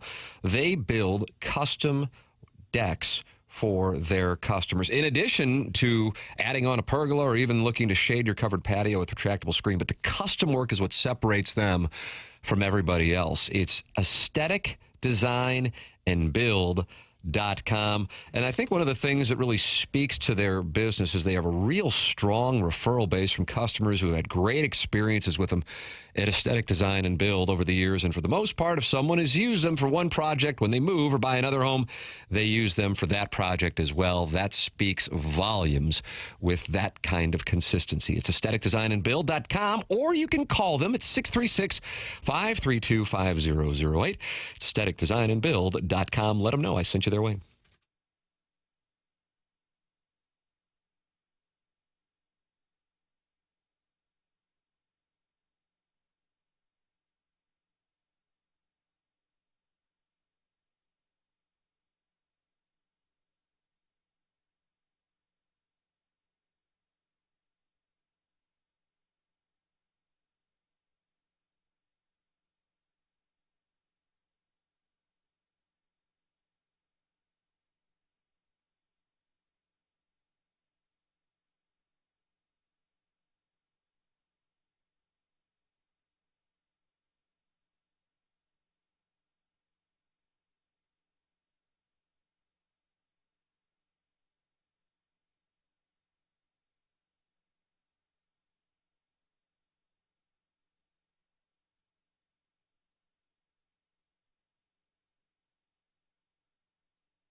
win. Come on, boys, keep your head on a swivel. Heading for the top, not the middle. People might think I'm crazy, but if we just get hot, we can win this, baby. I think they'll play this at Enterprise tonight. Certainly should. What would you rather hear played, this or Gloria tonight? You're all over Gloria. Yes. Well, both of them. You don't think the crowd would go crazy at the end of the game if they turned on Gloria again after a win? They would. They'd go nuts. Maybe this song at the beginning of the game, right when they're skating out on the ice. What about the video tribute to Tim? I mean, what about because Caruso's putting that together? Is that right? Yeah. That they should do in the middle of the game, delay the game. If they want me to skate out there to acknowledge the crowd, I'm going to need 2 people to hold my hands, or maybe one could probably handle it and just have me skate on their shoulders, kind of like Tanya Harding. Oh. Hey, look, kids. Nathan Walker dwarfs this kid. They'll roll out the red carpet, Tim. Or you on the Zamboni, on the side, a little side. Yeah. Maybe I can ride one of the shovels that they used during... I like that. I like watching that. You can bring out the McKernan. It's time for Blues hockey. You just fall flat on your face and skating. I mean, I went out there skating with my son. I'm like, you know what? If he's getting into it, I'll go out there. And I'm holding the bucket to skate around the ice, and he's lapping me and laughing and pointing. Yeah. And I go, well, this is just... It's hard to pick it up as an adult. It really is, because the falls hurt. If you fall when you're 4 years old, you're falling, a foot and a half. Well, I am too. Well, yeah, I didn't want to say that. That's a little... The Blues are minus 240 tonight, but they're not the biggest favorite in the NHL. The Stars are minus 310 against the Predators. Doug, if you're interested in parlaying that, and I know you love parlays, those usually have super high return on investment. Oh, do they? If you wanted to put $100 on that parlay, you would receive $87.37. So, I mean, hey, the Blues and the Stars winning, highly likely. You just need them both to win, and then you get your ROI. But in order to win $100 on the Blues winning, you have to risk $240. Yeah. And the one thing I've learned over the years, I'm sure a lot of other people have learned it too, is just when you think you have it all figured out, it tends to go the other way. That's why you diversify. It sure seems like they ought to beat Pittsburgh. It seemed like they should have beat them in Pittsburgh. But just when you're absolutely confident, this is another win. Look, we're playing a team with a lousy record. So often it goes the other way. That's why I'm... So you're picking hesitant. the Penguins. So I'm not picking the Penguins because we're hot. Could have lost in Colorado. Yeah. Maybe should have lost versus Detroit. So I think to Doug's point, I like it better when somebody says to my point. But to Doug's point, it could be the game, and you can't win them all. No, it can't be Penguins bookends, Martin. It can't be. Wouldn't that be weird? I would blame Vitale. Think Vitale's happy internally? I would blame him. I could see that. That guy's a problem, isn't he? He knows Sid. Walking up and down Broadway in Nashville, calling us in, sketched out of his mind. Just bonkers. That place tonight, that's going to be great. I can't wait. It's going to be fun. Building will be jumping, and then you've got Saturday, Colorado coming in. It's a fun time. And again, this goes back to that Cardinal conversation. You get a good product. People get in their car. They'll go down. They'll park. They'll do whatever they got to do. I mean, I haven't seen, this is me crowdsourcing, Blues tickets online. If you just want to buy a seat to go tonight. Jackson, were you looking to buy a seat tonight? Just a seat. One, like a singular seat? Yeah, I'm just saying, what would it cost? Probably to get in the building tonight, maybe, what do you think, 70 is a good minimum for an upper deck Yeah, I seat? looked earlier. You're in the ballpark there, Martin. Martin, price is right. All right. Doug couldn't come in there and say 71. I might buy Jackson a ticket to go to the game tonight. I see. Please don't. Vivid Seats. Vivid Seats says you can get in for $39. Okay. Martin, you 41. overbid. You lost. Or Doug could just be making this up. Well, here it is, Vivid Seats. What about them fees, never Doug? bought any Yeah, what about Vivid fees? Seats. Oh, yeah, the $39 seat that actually costs $85. Yeah, that's probably true. Fees. I have a, what do we call this program, Jackson? Honesty and Crap. media, no kink shaming and crap. Yes, all of the above. I'm not sure I've been to a Blues game this year where they've won. Ooh. Oh, boy. You're saying you're the mush? Steer clear. I know I went to a Sunday afternoon tilt with the Buffalo Sabres, who were second favorites to win the Cup this year, I think. I don't think so. Great logo. No, not a good club. They lost that one. For whatever reason, my son loves the Canucks sweater. And so he wanted to see him play the Canucks. Was that on January 27th? I don't know the dates, Tim. Does Does he like the home? Probably the dark sweater, though, right? Then you go to the games and everyone's wearing He white. actually has a Pedersen sweater for the Jackson looked at me like that's Appalling? No, Disturbing? No, he has no idea who the gentleman is. Oh, Patterson? confused. No. Come on. Again, like players who are on the Blues, it's Get him going on the Sedin twins. Really all touch and hell go. break loose in the text inbox. You remember the Sedin twins, don't you? It was watching on YouTube to be It rewarded was a with that. different era when you could say things like this, but Chaser always called them the Sedin sisters. He was always mad at them taking a dive. and bitching at the officials. Yes. the Blues played the Canucks, Tim, on January 27th. Of course. And then also on December 10th, 2024, where they won in overtime. I don't think I was at that one. Okay, the most recent one was obviously Thursday, March 20th, where they also won in overtime. So should I stay outside the building and just send my 7-year-old by himself? No, you go. It has nothing to do with Let him it. sit with Vitali in the booth. That's not a bad idea. You think the Blues players get nervous when they know I didn't you're want in to the say crowd? that. You're saying it, though. Yeah. You're saying, and especially if they start, if one of those ice girls start pushing me up and down the ice on the shovel, that could like Snipes might go, oh my God, he's here. Yeah. Are you going to sit down on the shovel proper, or are you just going to stand on it and hold on to the pole? Well, Doug says they're going to win the baby. Look, there's a little baby out there. You could be the bucket man, the one who like holds the bucket that they pour all the ice shavings in. That's how I have to. That's what I have to utilize to skate around Yeah. the Kirkwood rink. So it'd be natural. I think I that mean, you want to talk about emasculating. Yeah. 100. Not being able to roller skate, like being out there and like looking like you just learned how to walk, is really, really tough past the age of like 10 years old. Yeah, and the company outing if you can't golf and you swing and it Oh, like hits tower tee and you fall into the net in just front hit of it it. sideways. Hey, Tim, I work right by the Enterprise Center, and you can just park in my spot tonight if that's easier for you. I'm going to the game, too, but my son and I will just drive around until we find a lot. Thanks. That's from Big Tough.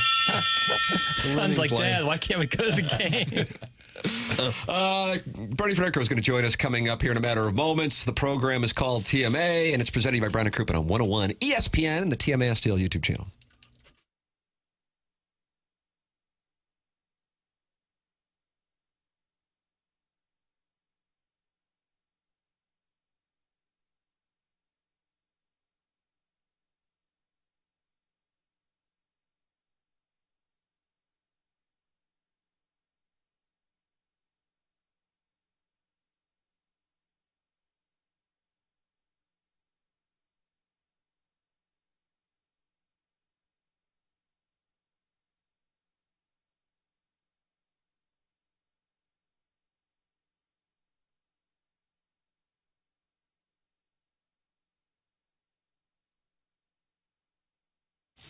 Hey, I want to talk about Stewie with Stewart's American Mortgage. He gives out his personal cell phone to our listeners at 314-324-4440, or you can just Google the bagel loan. And Stewie is with us now talking about building wealth. Stewie, what tips do you have for the listeners? Well, Tim, first we got to congratulate our 24-year-old. This is unbelievable. He's a great listener of the show. He closed yesterday on his fourth rental property, and the funny part of it is he doesn't even have a job, Tim. No job. All the mortgages we gave him were based on the income and the rental income of that particular property. He qualified for it. For 4 rental properties, it gives him a net income of $5,000 a month. He's only 24 years old. He tells me by the time he's 30, he wants to have 15 rental properties. Then he won't need a job. He's going to sit back and take care of the properties. Great idea. Great way to build wealth, because overall in time, real estate just keeps appreciating. Take the opportunity. Doesn't matter if you have a job, if you're self-employed, not showing income, you can buy rental properties. You can refinance those rental properties, get the cash you need, whatever you want based on the rental income. That is a great, great story from a 24-year-old TMA listener doing the right thing, building wealth at a young age. If you are interested in getting involved, that's where Stewie can help you out. 314-324-4440. That's his cell number. So you can call that right now and talk to Stewie, or you can Google the bagel loan. Stewie, we appreciate it. Thanks. Have a great day, Tim. You too.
TMA 101 ESPN, Fisher Window and Door Store, 8 o'clock hour.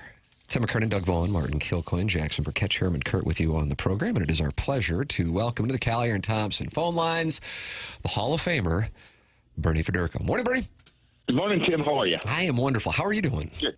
Everything's great. Everything's great. Fired up for the festivities tonight as the Blues will try to tie the franchise record by making it 11 in a row with Sidney Crosby and the Penguins coming to town. Since we talked to you last Thursday, I feel like we've seen the equivalent of 2 playoff games with what we saw on Saturday in Denver and this past Tuesday night with the comeback win against the Red Wings.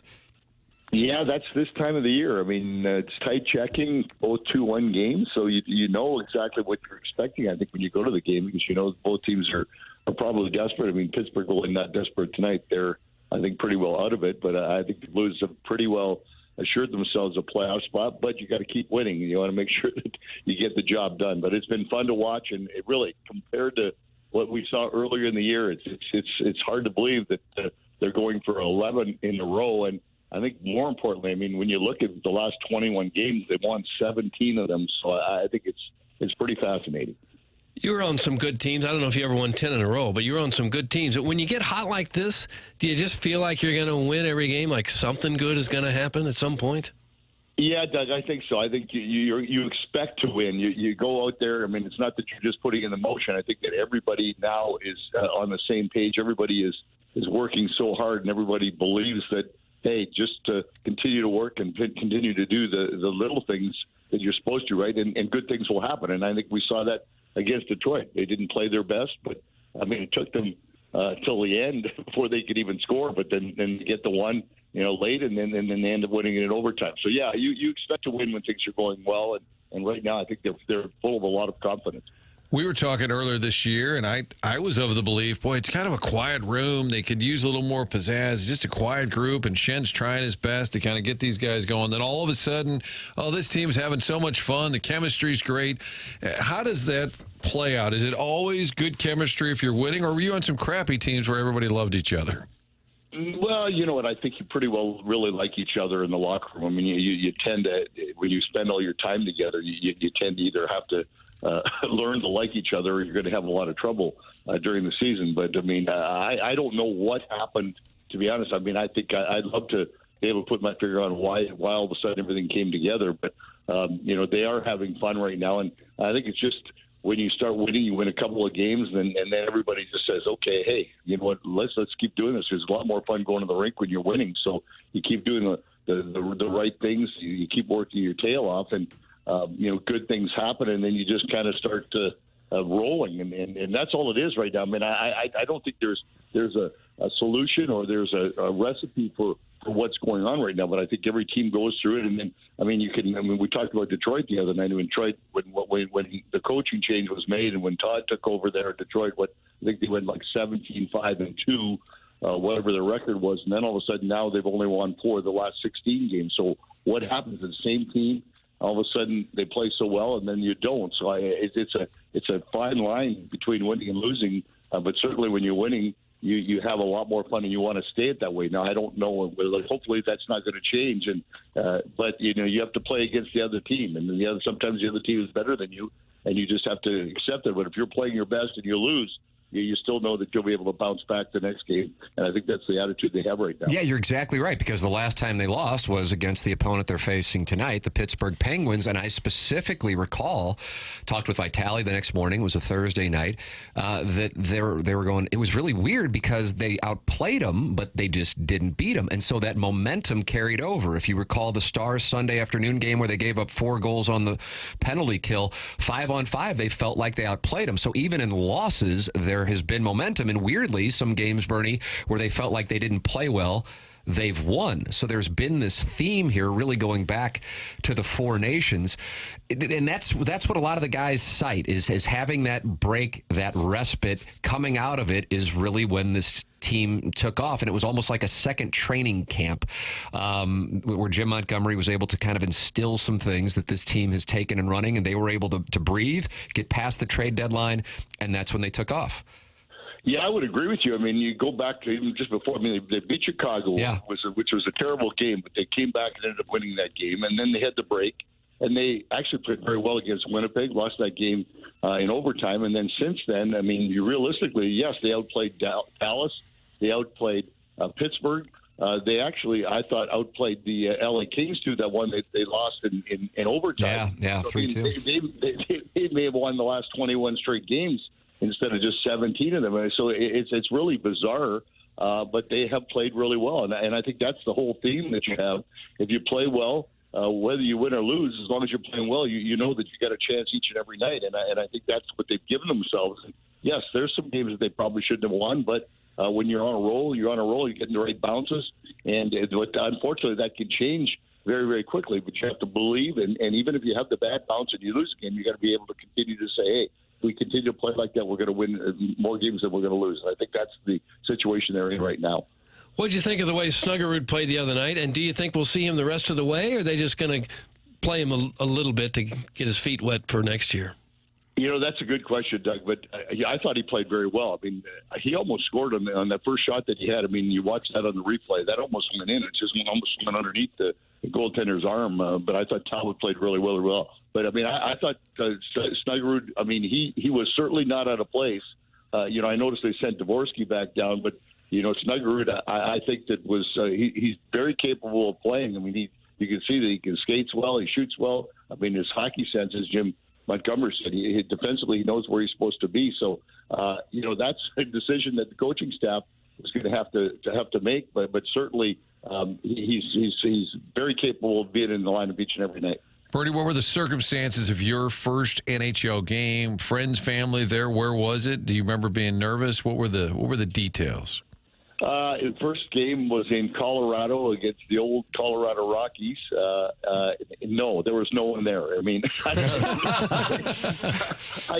I got called up just before Christmas, and we kind of drove from Kansas City here to St. Louis, flew with the team to Denver. We played the game in Denver, and then we played in Vancouver. I came back for the rest of from Christmas till New Year's. I think the Blues played 3 games. I didn't even get into a game. It was just kind of here to practice, and then got sent back down in January. So no hoopla. I was very nervous. Yes, it was very exciting. No cell phones. Called my parents, called everybody to let them know that I was going to be in the NHL. But no, there was no TV. No one flying into the game. I don't think we were making enough money to even afford to have our family fly in to help them with the flight. So, no, there was no such thing. Well, what an unceremonious beginning to a legendary career. There you go.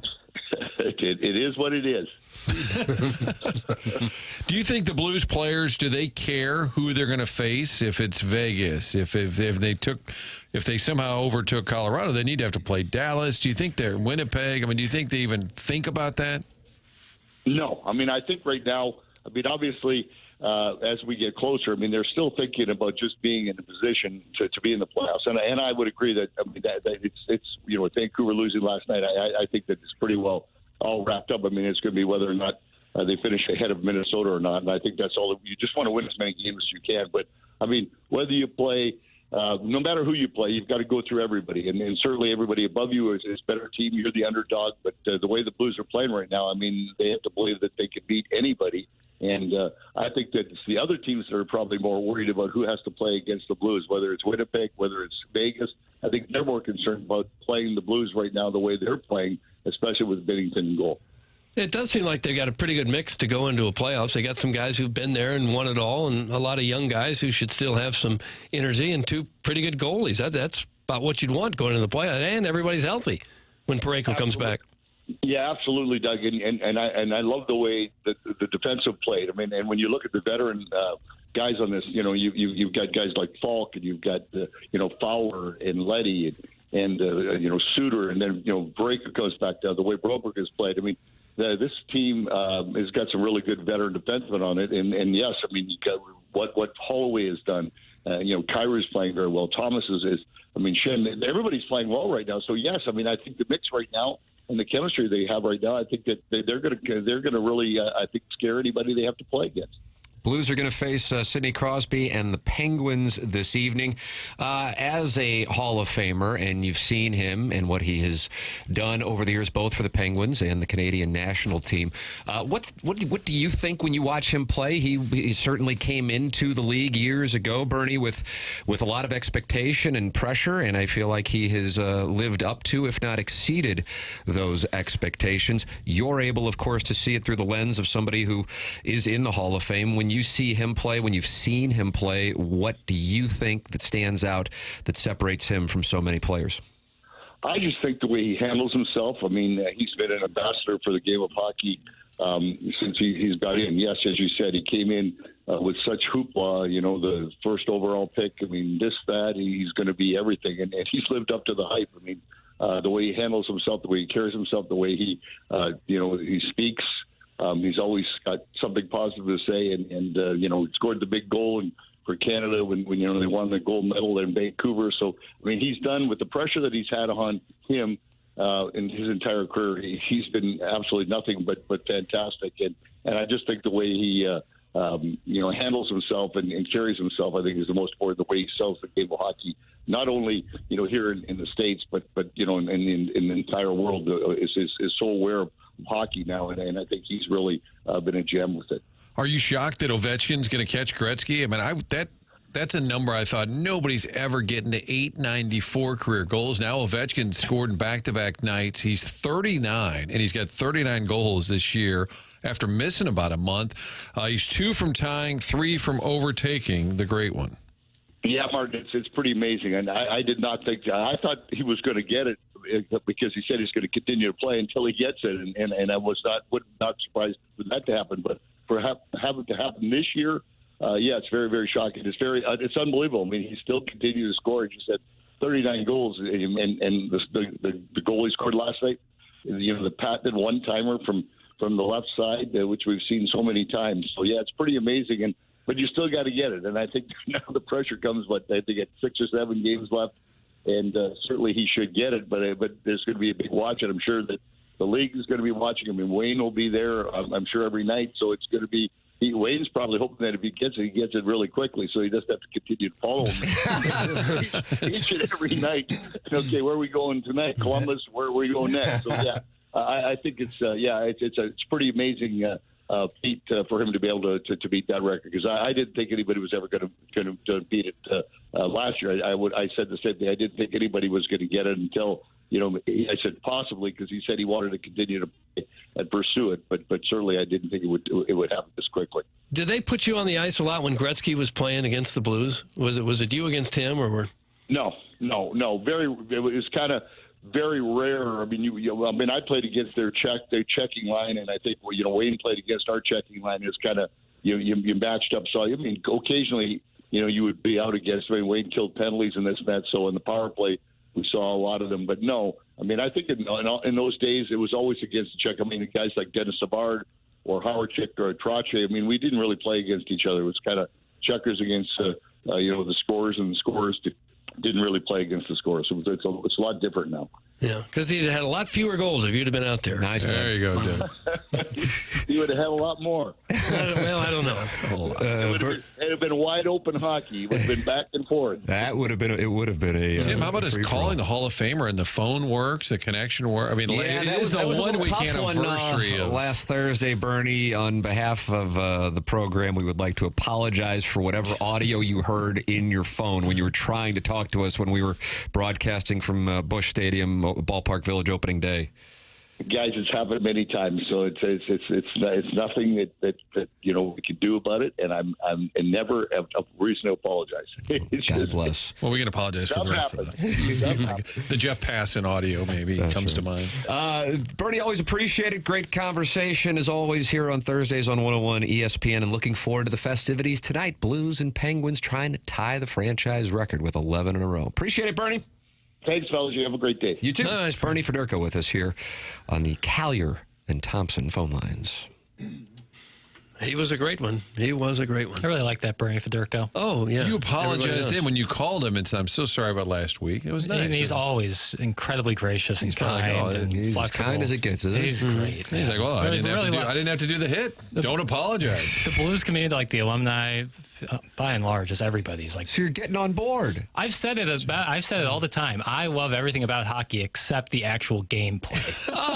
But I love the culture Kind of a around big it. part of it. Promo. All the guys I've talked to or dealt with when it comes to hockey have been awesome. Again, the culture I think is funny and cool, and I like the team first aspect. Just the gameplay I just can't get on board with. But everything else, Everything love but the sweaters. game, Tim. Love the sweaters. Everything's great except the actual game. The sport itself. The sport itself. How'd you feel about the Blues sweaters on Tuesday night?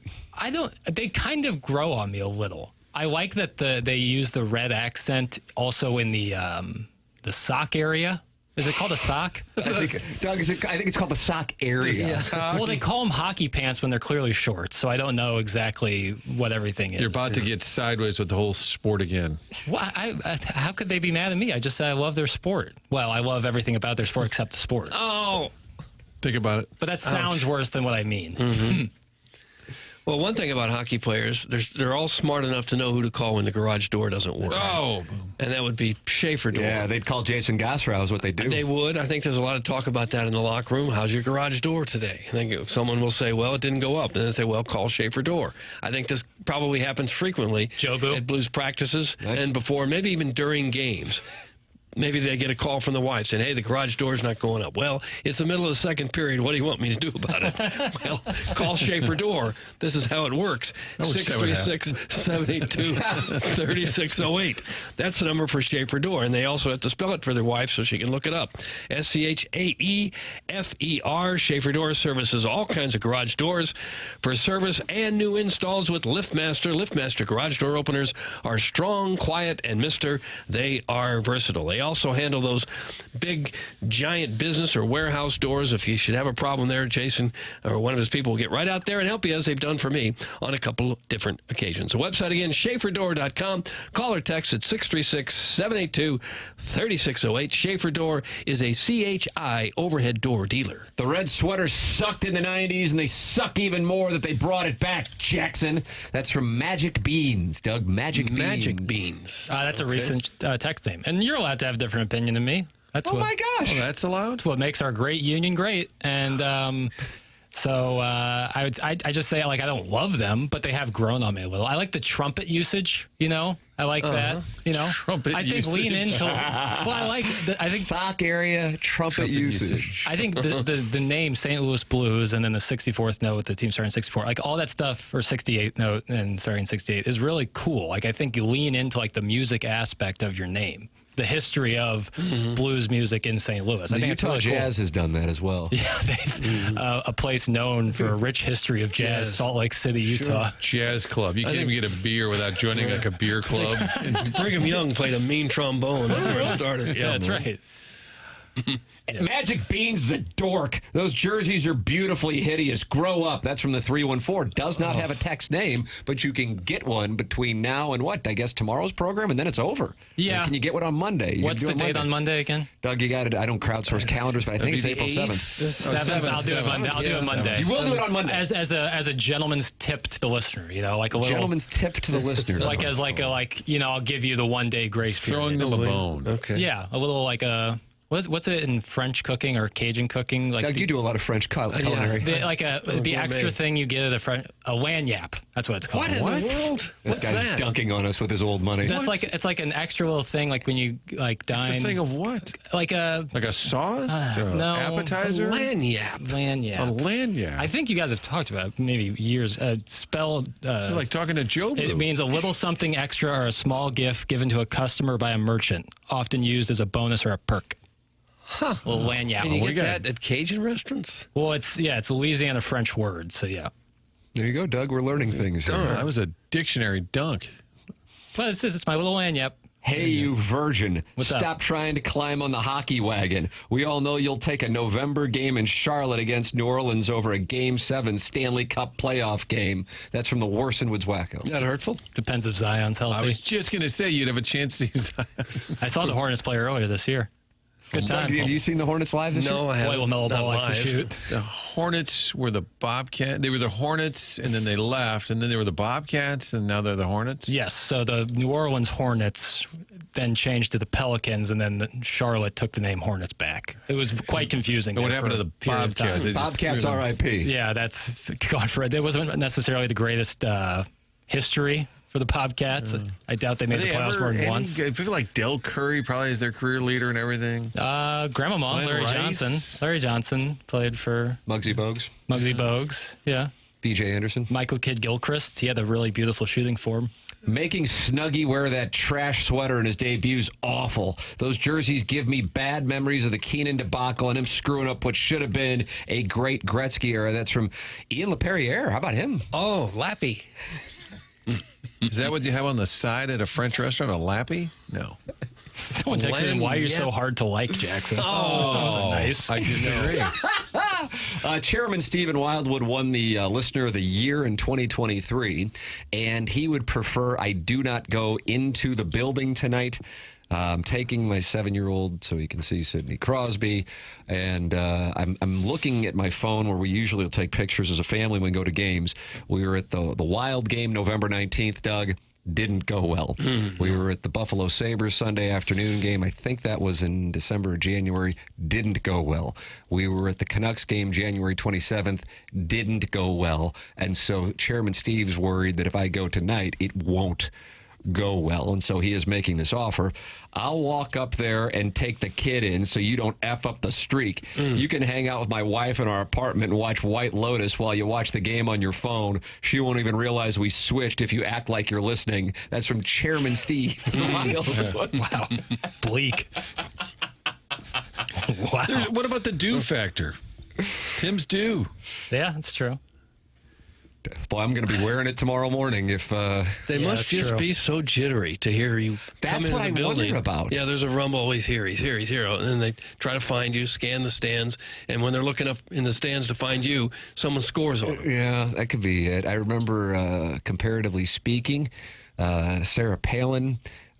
during the 2008 presidential race, visited the building. He rolled out the red carpet. Manny Legacy tripped over the red carpet, injured his knee, if memory serves, and it became a problem until those boys could rally with Chris Mason in net to make it to the playoffs, where they were swept by, Jackson, the Sedin twins.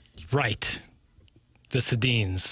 The brothers Sedin. That's right. Brothers Sedin. That was a nice breakdown. Tim, I think it was actually blue carpet because we used to joke about it. Was blue carpet? It was Sarah Palin's blue carpet, which was a great texting name for a while. Oh, is that right? Or it could have been.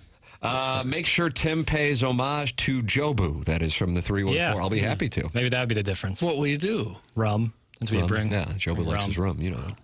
Nobody's claiming Worked for Pedro who Serrano. brought it. We don't know. It's a great mystery. Who do you think brought it? Caruso. He's a generous executive. Generous executive Mike Caruso bringing in trinkets from home. Time on his, I like the time word on his trinket. hand. Let's see. Somebody on the team. I think number 50?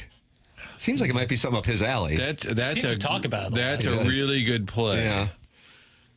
Yeah, it's a big. My guy Jordan Williams did a piece on it last night, and all the guys talked about it. And then they said, "Well, who?" They said, "Oh, we don't know. It just showed up." Take your shirt off. Oh, Dylan Holloway. I think he's got to be somebody a little more veteran to kind of have the. I mean, it's got an actual locker. Brighton Sheen. Over by, I love Schenner, but I don't think he would be bringing in trinkets. I think Bennington's a pretty good trinket play. guy. Caruso's a trinket guy. Is Montgomery a trinket guy? Bob Thomas, no chance. Monty's kind of fun, but I watch a lot of the Blues like TikTok stuff and Twitter stuff where they like ask questions of the day to him. Matthew Joseph seems like he likes to have a good time. That seems like some. That's live. That's a nice, Doug. That's a nice value play. Younger guy. Like also say Sonny because he's been around. Yeah, he also kinda seems has like to some have a good fun. time. Yeah. Because the young guys are not going to do it because they'll get dunked on.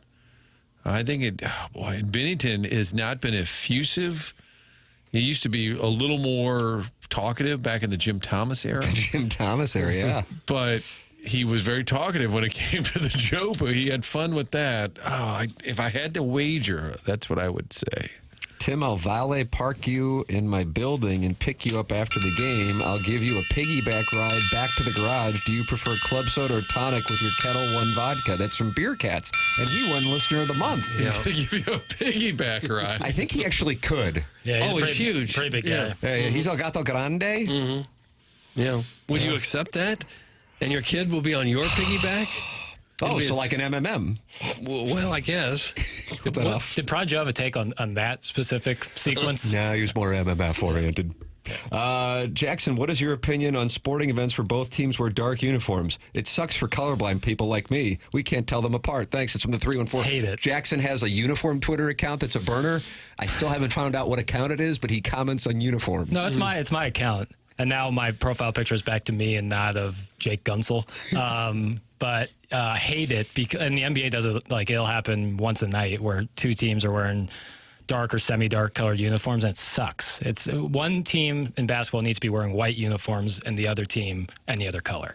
It just gets tough. The NBA let the uniform just get out of control. It'll just say on the back like Queen City Pride. Yeah, well, they really lean in. Like if Hot Town, Hot Times. I'm like, I'm sorry, who's playing? Well, it's weird. Major League Baseball is like taking forever to give every team one City Connect, and the NBA is like, we've been giving essentially City Connects every year for the past decade, ever since they signed with Nike. You see a guy dribbling down the court, and his shirt just says "What's up?" and I'm like, I'm sorry, is this the Wizards? Like, it's a little too random. Sometimes when they go way off color, like with their actual team colors, it gets a little weird. Like the Lakers never wear white, do they? Yeah, sometimes. Gold or purple? Occasionally. I don't like when they bring out the black. As a longtime Lakers fan, the only one in South St. Louis, especially of Irish descent in the 1980s, I always got a raised eyebrow, as you might imagine. I can imagine. Johnny Most wanted to punch you. Yeah, it wasn't playable, but I love the Lake Show, and I hate when they bring out the black uniforms. I don't like the black, but the white uniforms I think actually look really good. I think the white Laker uniforms but the gold is an all-time classic. 338 people in the YouTube chat right now getting ready for the surprise guest at 9 o'clock. The highly anticipated. Doug, we've put a lot of pucks on net as far as the guests on the guest. Right. And I don't know. How about Patty Maroon? Maroon's been on the show a lot of people bunch. guess that. I saw that too, and I'm like, Maroon's been on the show a bunch. I don't know. We're going to find out here in a matter of moments. Right. Ken Iggy-Strode is in there talking about his book. So I guess he's written another chapter. Oh, he's right. He's working on it. Absolutely. I think if you subscribe to Iggy's Patreon, you get the first few chapters. Iggy, you can confirm that in the Michelob Ultra. Well, the forward was going to be written by Stevie Nicks, but she's still a little scarred about the butt pat story. The what story? Butt pat. Didn't Stevie Nicks pat him on the butt? Somebody. They hung out at like a Ritz-Carlton in Shaker Heights, Ohio, which apparently is a nice neighborhood in the Cleveland area. Mm-hmm. I'm not well versed. And you saw like Robert Plant there too. Yeah, I think it was like Robert Plant. I think Tiger's the one who patted him on the ass. Maybe both did. Yeah. He says maybe Kay Parker or Dana Plato. That's the last thing he posted in the YouTube chat. Dana Plato, of course, Doug played Kimberly on Different Strokes. Mm-hmm. And the whole cast went up behind bars. That's correct. Yeah. The surprise guest is coming your way here on TMA at 9 o'clock. People have been firing guesses. Let me ask you boys this. Has the person's name been guessed in the text inbox? And I know you guys don't see every single text, but not that I've seen. I don't. I've seen a lot of texts. All right. I haven't seen. And Jackson's describing the surprise guest, for those of you just joining us, as Mount Rushmore of former athletes and what else they have done since leaving the playing surface. I think Jackson also gave another tell that you guys are missing. But, really? I might give as we're playing the Open, I may give a last second hint. I think it'll be great. It might have got oversold at this point. But always under promise and over deliver. That's yes, correct. But I think this person is an Doug is an outstanding caller, an outstanding guest. Yeah, it'll be fun. Person means it's a human. Yes, it's either a man or a woman. And this is in a certain way. The T1000 is not coming on the program. This is a first of sorts for the surprise guest segment. Yes. Okay, yeah, I know what you're saying. Right? Yes, it's a lady. Doug, it's a lady. I think it's Hulk Hogan. And again, by saying all this, I've oversold it.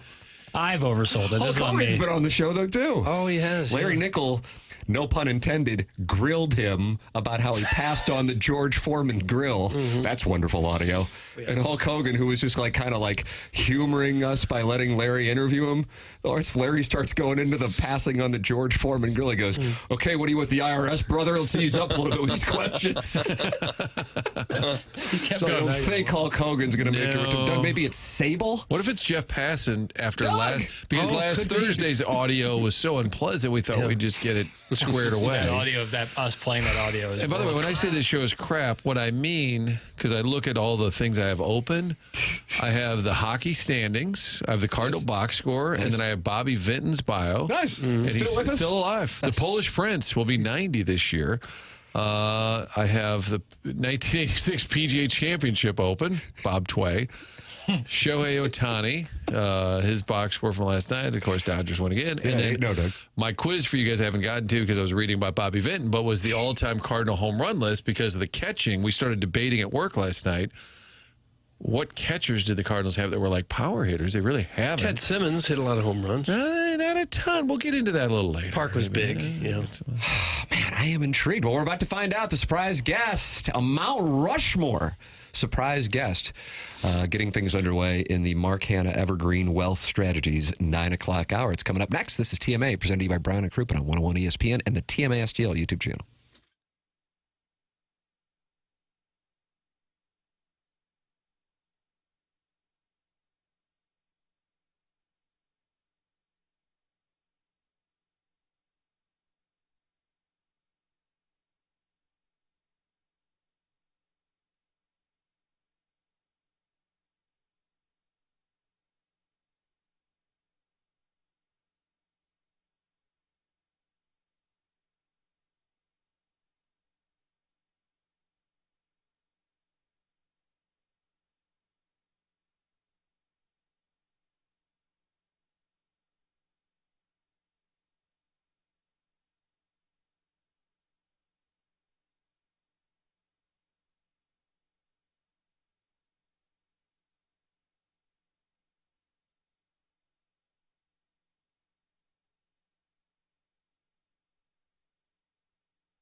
This is Action Jackson with a Sports Center update brought to you by Saliga Heating and Cooling. The Cardinals avoid the sweep by the Los Angeles Angels of Anaheim, defeating them 12-5 yesterday. Ivan Herrera becomes the first catcher in Cardinal history to hit 3 home runs in the game. Off today, back in action tomorrow for the Cardinals.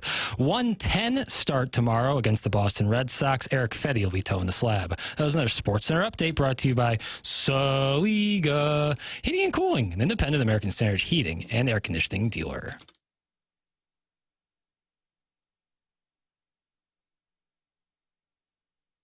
Surprise, surprise, surprise. Now, what, if anything, that ball contains, we don't know. This is an adventure you and I are going to be taking together. You've got a big surprise coming to you. There are complaints that the 101 ESPN app has ruined the surprise. Oh, did it? Oh, no. Rats. Oh, Doug. That might be my bad. Did you tweet it out or something? That's probably my bad.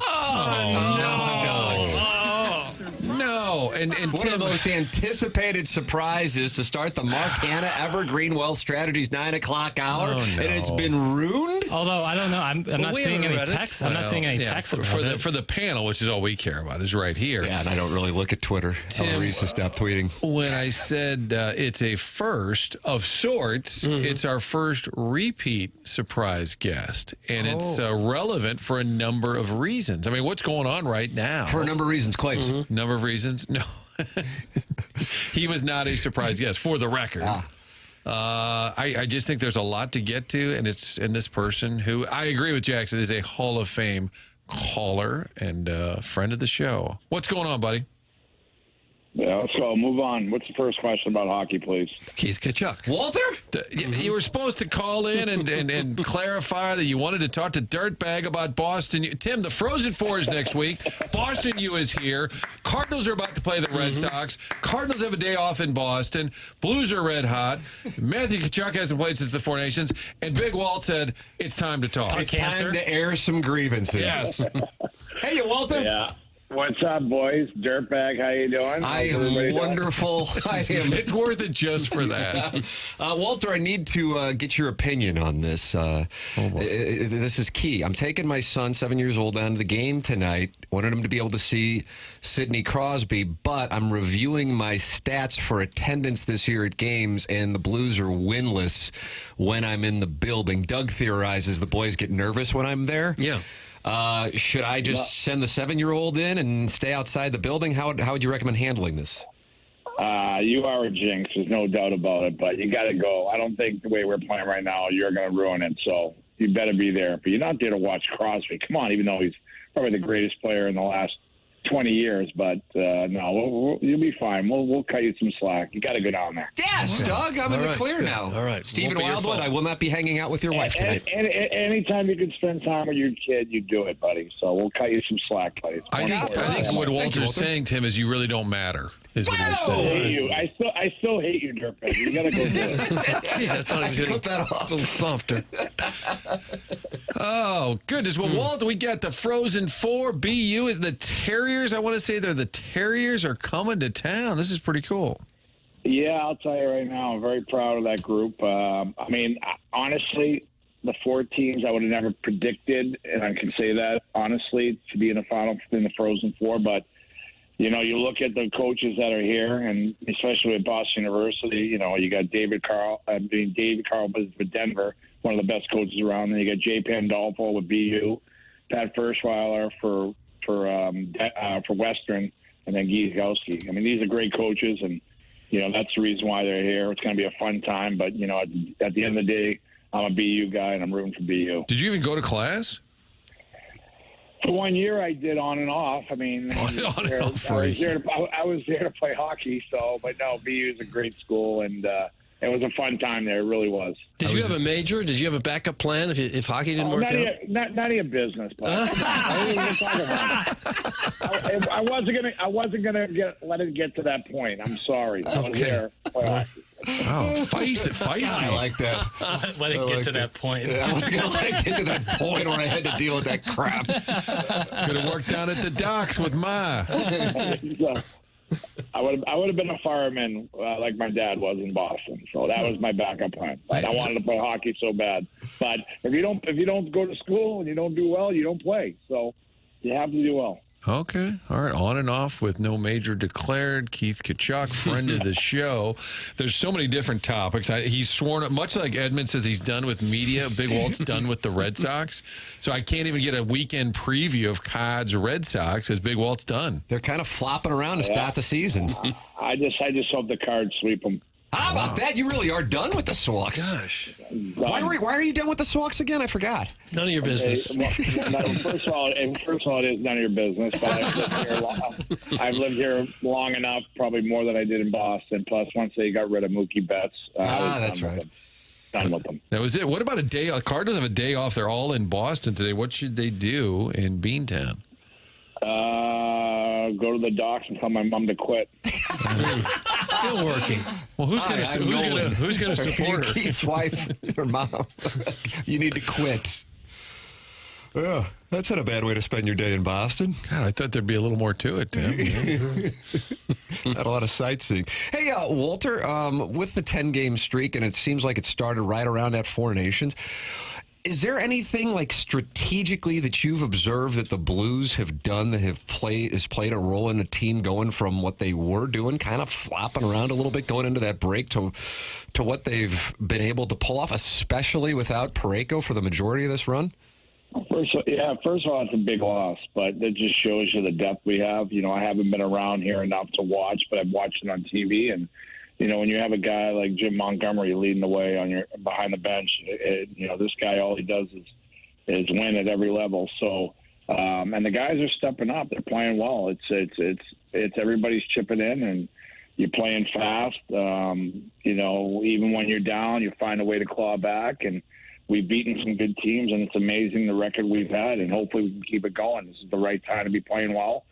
The guys have done a great job. Doug believes in his team. He's felt that way at the trade deadline, and I'm glad he did. I mean, this is a fun team to watch. We're young, we're fast, playing with a lot of energy, and things are going our way. As somebody who's been out on the recruiting trail, he is the Blues director of player recruitment, I believe is the title for Big Walt, Keith Tkachuk. You've seen Snuggerud, Dvorsky, and these guys play, even going back, Kyrou, I think, was in Sarnia. How much fun is it for you to see some of these players get this chance now at the pro level? You know what? It's been great. The scouting staff has done a great job. We feel pretty good where we're at with the prospects, and getting Jimmy in here has been incredible. I mean, he's had a good run at Minnesota. Now he's here with us. You just got to let him do what he does. He's a natural goal scorer, and Dvorsky is a big-time centerman who's strong, is having a great year in the American League, and I can name a bunch of other guys. So we're in good shape on that side, and that gives Doug a lot to play with. Are there other guys? Are there a number of None other of your players? business, Doug. Well, I'm sorry. I just thought maybe there's more people coming up that are going to be like Dvorsky and Snuggerud. Yeah, we do. I'm not going to name them all, but I feel really excited about what we have on the team now and what we have in the future. So we're in pretty good shape. We got a lot of good prospects, both on the back end and up front, and some of them are playing in the American League right now. Some of them playing in junior. Some of them are playing in the playoffs right now, and guys in college. So it's exciting, and I'm looking forward to, actually watching the Frozen Four here in St. Louis, which I think it's going to be incredible for the fans here. And everything St. Louis does in whatever sport, it always succeeds. So I'm looking forward to that. Western Michigan's here. I had to look it up. Andy Murray is no longer coaching up there. He did for a long time. That was your guy. And when I say your guy, he was your coach. And, Tim, before the game, we would be down there on the bench, and Mo Drummond, the mayor, and I would be standing there. And Big Walt would be, hey, Mo, come here. Do the Andy Murray imitation. Come over here. And I'm like, he's your coach. He's 10 feet away in another room. Walt would have Maurice go into the little equipment room and imitate Andy Murray, kind of had a gravelly, shaky voice. And I said, your coach is 10 feet away. Walt said, it's fine. He can't hear. Mo was awesome doing it. He was always hesitant when I asked him, especially if I asked him in front of other guys on the team. But there's nobody that imitates Andy Murray better than Mo. I love that. It was so much fun listening to him. I think he was a little nervous because the coach was 10 feet away, and it was about an hour before a big National Hockey League game. Yeah, who cares? That'll get you on the Mount Rushmore, Jackson. Is that right? Understood. Absolutely. And we have Big Walt for a number of reasons. I said, not just like the Claiborne thing. We've been talking about Winnipeg, and this is the reason I thought of Walt the other day. Jamie Rivers said, I want to go to Vegas, playoff matchup. Not based on the rosters, based on the city. And I said, boy, Winnipeg takes a lot of shrapnel. Big Walt played there. His wife, Chantel, is from there. This is your chance to work for the Division of Tourism for the city of Winnipeg. Well, I love Winnipeg. I had a great time there. I'm not going to say anything bad about it. I mean, does it get cold? Yeah, it gets cold. But, when you're in the playoffs, it doesn't matter, no matter who you play. But, I enjoyed my time in Winnipeg. I really did. They got a great team, too. I don't think it matters. You got to go through somebody anyway. So, but are you guys going to make the trip up there, Marty, or what? Well, we're going to try. Walt, that struck me as insincere. Wherever the team goes, you're going to go, right? Don't be a front runner. Come on, buddy. Well, I'm thinking maybe Seems like he's a front runner, huh? Maybe sit next to Doug, maybe up front. You think we can work that out? No, I meant Army, not Vaughn. Oh, I thought you and Doug were going to be at the front of the plane. I meant Armstrong. Yeah, I don't think he likes he's focused though. Stay away from him, please. Yeah, that sounds like I could sit in the back of the plane with Joey Vitale, but he seems a little hyper, and I like the nap. Yeah, well, it's a short flight, so you'll be fine.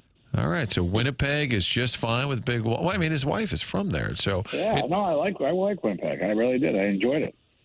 All right, well, I'm looking forward to the series. I don't care wherever they play Big Walt. I will try really hard to be there. Tim, you like that? I will try really hard. You could drive if you were really He's committed. BSing you, Walter. He's BSing you. I will effort being there. If not, I'll sit in Big Walt's chair and watch the festivities. Is Matthew going to be back in time for the playoffs? We could make some National Hockey League news here. Yeah, I haven't talked to him in the last couple of days, so I think he started skating. I'm not sure, but I think the hope was he hopes to be there. But I don't want to. I'm not there. I'm not part of the staff, and if he's in the lineup, I'll hopefully be there to cheer him on. There you have it. I think are you a little edgy today? Well, no, just don't like sometimes talking to you guys, but I don't mean used as a promo. This is all been hurtful. I'm edgy because Chantal has me doing a lot of errands today. Oh, is that right? Can you give us an idea of what's on the itinerary? No, I'm not going to tell you guys. I'm not in the business. Again, edgy. Are you going to be out at Centene tomorrow night? Tomorrow night, for Chaser, absolutely. I saw Kelly yesterday, and I haven't seen him in a while because I've been out of town, and I love that guy, and it was good to see him, and I spent a few hours with him yesterday, but I'll be there tomorrow night. Obviously it's going to be a great cause, and I hope we get a chance to see him, but he's done so much for this city, for the game of hockey, and I've never seen more love. It's like Bobby Plager, the feel when you see Chaser walk into the ring. So it was great seeing him. Gave him a few big hugs and spent a lot of time with him. And so I'll be there tomorrow night for sure. Yeah, I was told doctors told him he shouldn't attend, and they're like, that means he'll definitely attend. 100% escape with the help of Tony Twist. Like that's all it takes is anybody who knows Chaser, he's going to be there. But we want the best for him. If it means he has to miss it, then he has to miss it. But he'll be there, and we'll be there, and we'll be there celebrating him and raising some money. And he's one of those guys that we always think of when it comes to St. Louis Blues. He's the man. See, Tim, when I said relevant topics, I had the Sox, I had the Chaser event, we had the Frozen Four, the Red Hot Blues, director of player recruitment with the young players playing, and then this topic, and I guess nobody has the balls to ask it, but I will. Pele Blanco sent this text in, Walter. Tim, has Walt ever taken you out to play Whisper Rock with him? And I think that's what people are kind of wondering. How come that hasn't happened yet? Well, Whisper Rock, I no longer member. My wife eventually, since we didn't live there for 10 years, and I just went there for the member guests, she said, maybe it's time to sell the membership and get out of there. That was. So I'm no longer a member there. So, but as far as taking you out to play golf, I've seen you play. You're a good player. but I've seen your pace, and I will not play with you. Oh, is that right? Yeah, he was slow. Too slow. He was behind my foursome one day and was for all 5 hours. And I play in under 3 hours. That's what you are known for, having one of the fast, and people know not to be in front of Walter. Do you hit into the group? Oh yeah, I mean, why? I just move on, get the hint, know better. Like, hey, dirtbag, how many practice swings you need up there? And it was like 100 degrees, and he's wearing pants. Pants shave strokes off your game, Walter. Oh yeah, I would like to. And my pants would be shorts on you anyway. I would like to ride along, and I'm a big fan of. I just pick up after a couple of shots. I'm like, I'm good. Are we at the? Hey, is there a clubhouse anytime soon? At the turn, grab a sandwich, maybe, and a cocktail. Yeah, I like the way you're thinking, buddy. But no, one of these days, dirtbag, I'll take it out to Old Warson, buddy. Yeah. Nice. Oh, wow, you heard it now. Yeah, I'm locking you in on that. I told you that Walt had a country club that Chantel at one point said, "Are we still members? We haven't lived in Phoenix in 10 years." He said, "I don't know." That Whisper Rock's a whole scene too, right? I mean, there's like some former Cardinals and a bunch of pros playing there, right? Yeah, it's pretty spectacular. It's a great place. That was sad leaving there, but now I'm a member down in Florida. That's pretty nice too, as well. So, can I ask where? Conceal Golf Club. It's unbelievable, unreal track. You want to see if you can get us in? You got to walk, dirtbag. So and got to walk. I love walking. And this place makes it known you better be fast. Is that right? So you can never play there. You can never. Done like the practice swings. Do you not enjoy just being out in the beauty and the nature and enjoying a good golf? What are you in such a hurry for? Well, it's not a hurry. It's just courtesy. It's just play. I mean, you want to tell stories? Tell them not while you're ready to swing. Just go walk up and hit your ball and move on. How hard is it? There are guys you're golfing and they're like on the tee, like, yeah, you got to go to Minnesota next week. We got a couple of meetings. Like, I don't care. Don't care. I don't want to hear your stories. I just want you to play. Just play. That's the one thing I hate. Slow golfers. I'm just taking shrapnel here, and I feel like I got a nice pace of play. You don't.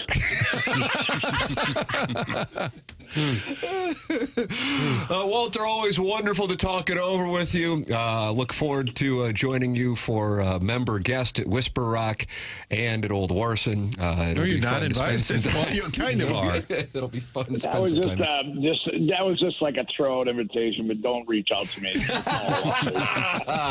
There he is, surprise guest, friend of the program, Keith Tkachuk. A lot of errands Chantal has him running today. That's why he's so pissed off. That's the whole thing. Thank you, Walter. Hey, thanks 2020, Dougie, Dirtbag, and Action Jackson. Easy up with the nicknames there, brother. You and Robert Thomas both taking it. Hey, you can call back tomorrow when Robert's on. Yeah, no thanks. I'll be good. See you guys. No, he's going. Sounds like I'll wrap it up for a few months till I'm out there at Whisper Rock with him. He was fired up. He was fired up.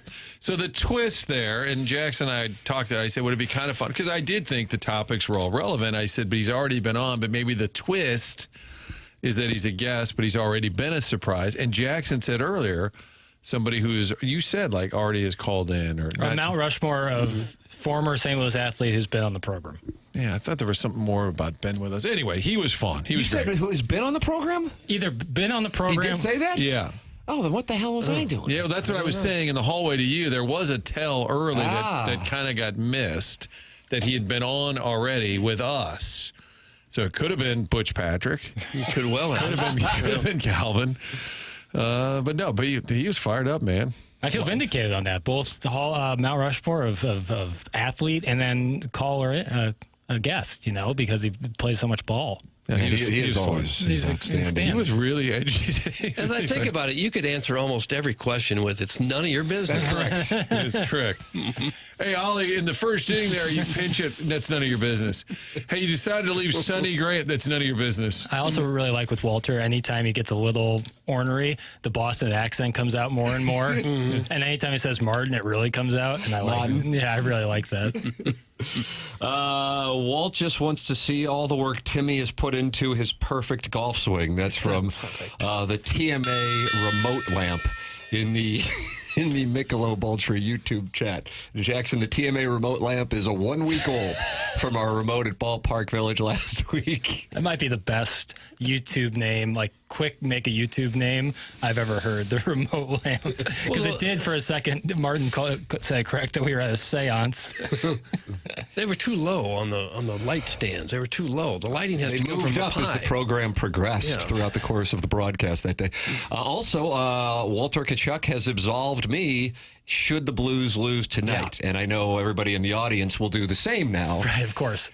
That Keith Tkachuk has said that should the Blues lose and my presence is in the building, Chairman Stephen Wildwood was going to take my son instead, and he said I could hang out with his wife and watch White Lotus and just pretend that I'm listening to her while he takes my son to the game to keep the winning streak alive because I am, I think, either 0-3 or 0-4 on the year.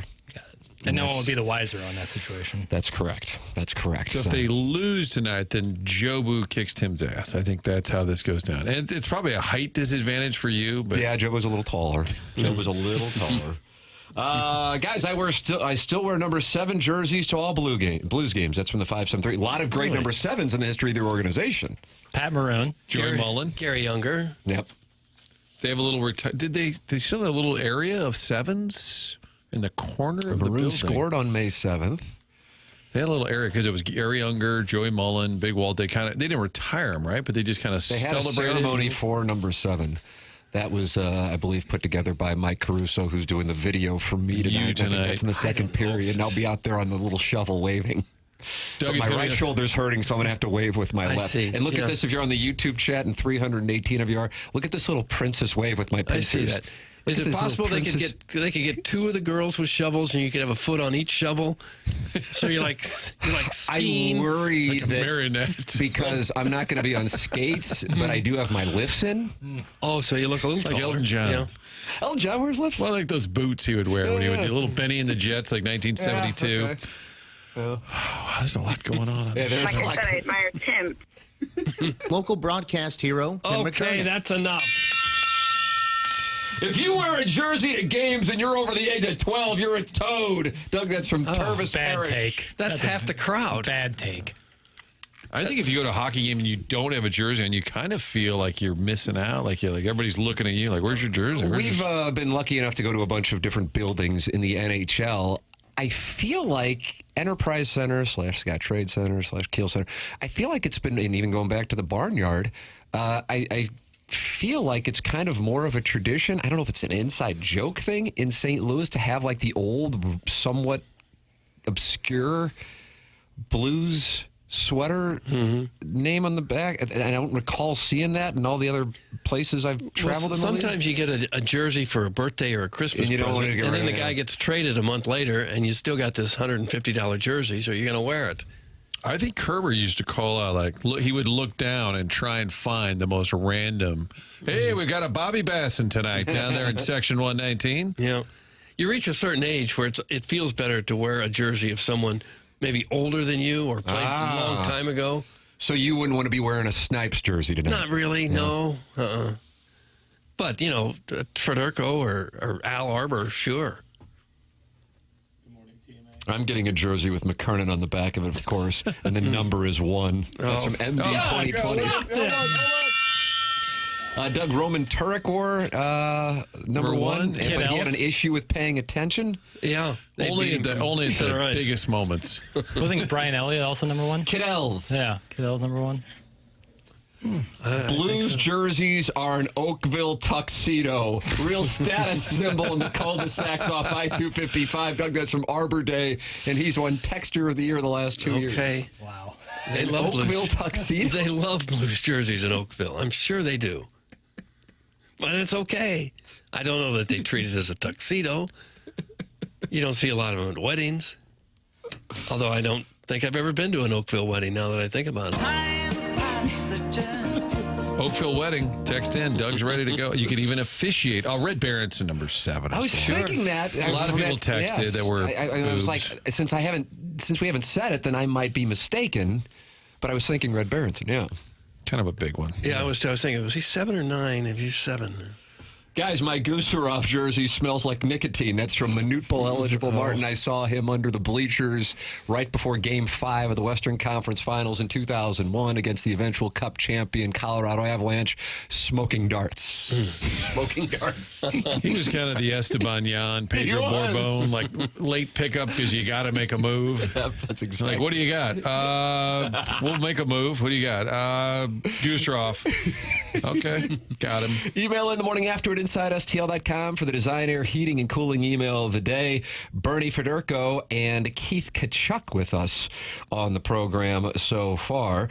I have deep tease, some Mike Francesa audio. Doug, unfortunately, he was attacked by a dog. Oh, no. And he details the situation. We have that for you. And developing secret weapon, not the secret weapon, for the Cardinals' quick start, and some statistics and some interview on this coming up on the other side of the break as well. The program is called The Morning After. It's presented by Brown & Crouppen. We're in the Mark Hanna Evergreen Wealth Strategies 9 o'clock hour on 101 ESPN and the TMA STL YouTube channel.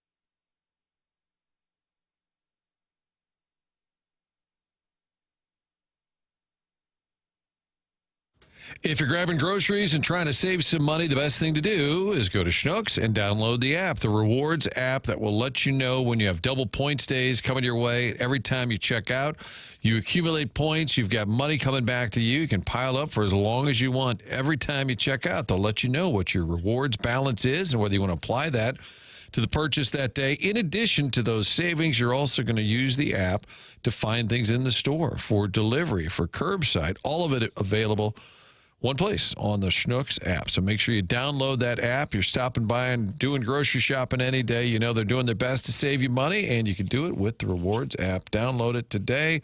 Stop by. I guarantee there's a Schnucks in your neighborhood, neighborhood-friendly store, saving you money by simply downloading the app.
to think what this is about.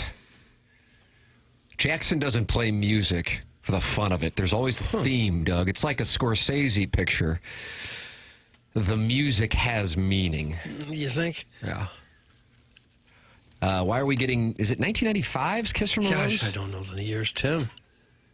I wish I did have a theme. Sometimes I play a song and then establish a theme after that. Oh, really? So maybe I'll just make it up, in other words. Yeah, I just really like this song. I think most people out there do. Doug, you might remember I was delivering pizzas for Pizza Hut right here on the Creve Coeur Pizza Hut at Olive and Craig. Oh, you were? In 95. And this song was on ad nauseum that Really? summer. Yeah. Is that Seal? Seal. Married to Heidi Klum. She's moved on. So has Seal. And we expect Heidi Klum to join us sometime next week. Really? What was pizza delivery man job like? Was that fun? I kind of enjoyed it. I didn't. At least you're out and about and doing things. You're driving around, listening to music. I kind of enjoyed. I did it during the day. Yeah, your car ends up smelling like you can't remove the pizza you mean smell. my 85 Grand Am with a spoiler? Ladies from Villa, yes, a spoiler. You needed it as fast as you were going. That spoiler had to keep you on the ground. Well, what it does is it conveys new money. Was that the one with white walls? No, that was the 87 Oldsmobile. Did you have dice hanging? Couldn't afford them.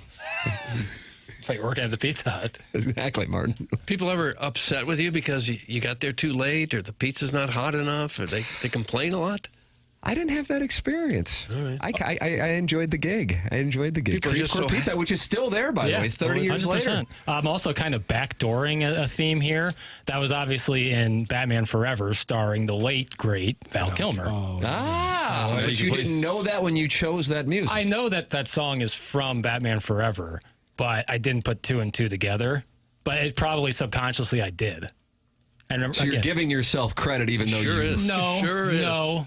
But rest in break peace, your Val arm, Kilmer. pat That's yourself. the theme here. But yes, that So song. now you'll play something from Top Gun, maybe something did from the yesterday. Heat soundtrack. He did go Danger Zone yesterday. What about Doors? Even though you established you didn't like the movie, a lot of my friends Riders texted me on they the were Storm. upset with you Really? for not People liking like that that Doors movie? Yeah. No, not for me. Play a little Peace Frog when we come back. I like Peace Frog, though.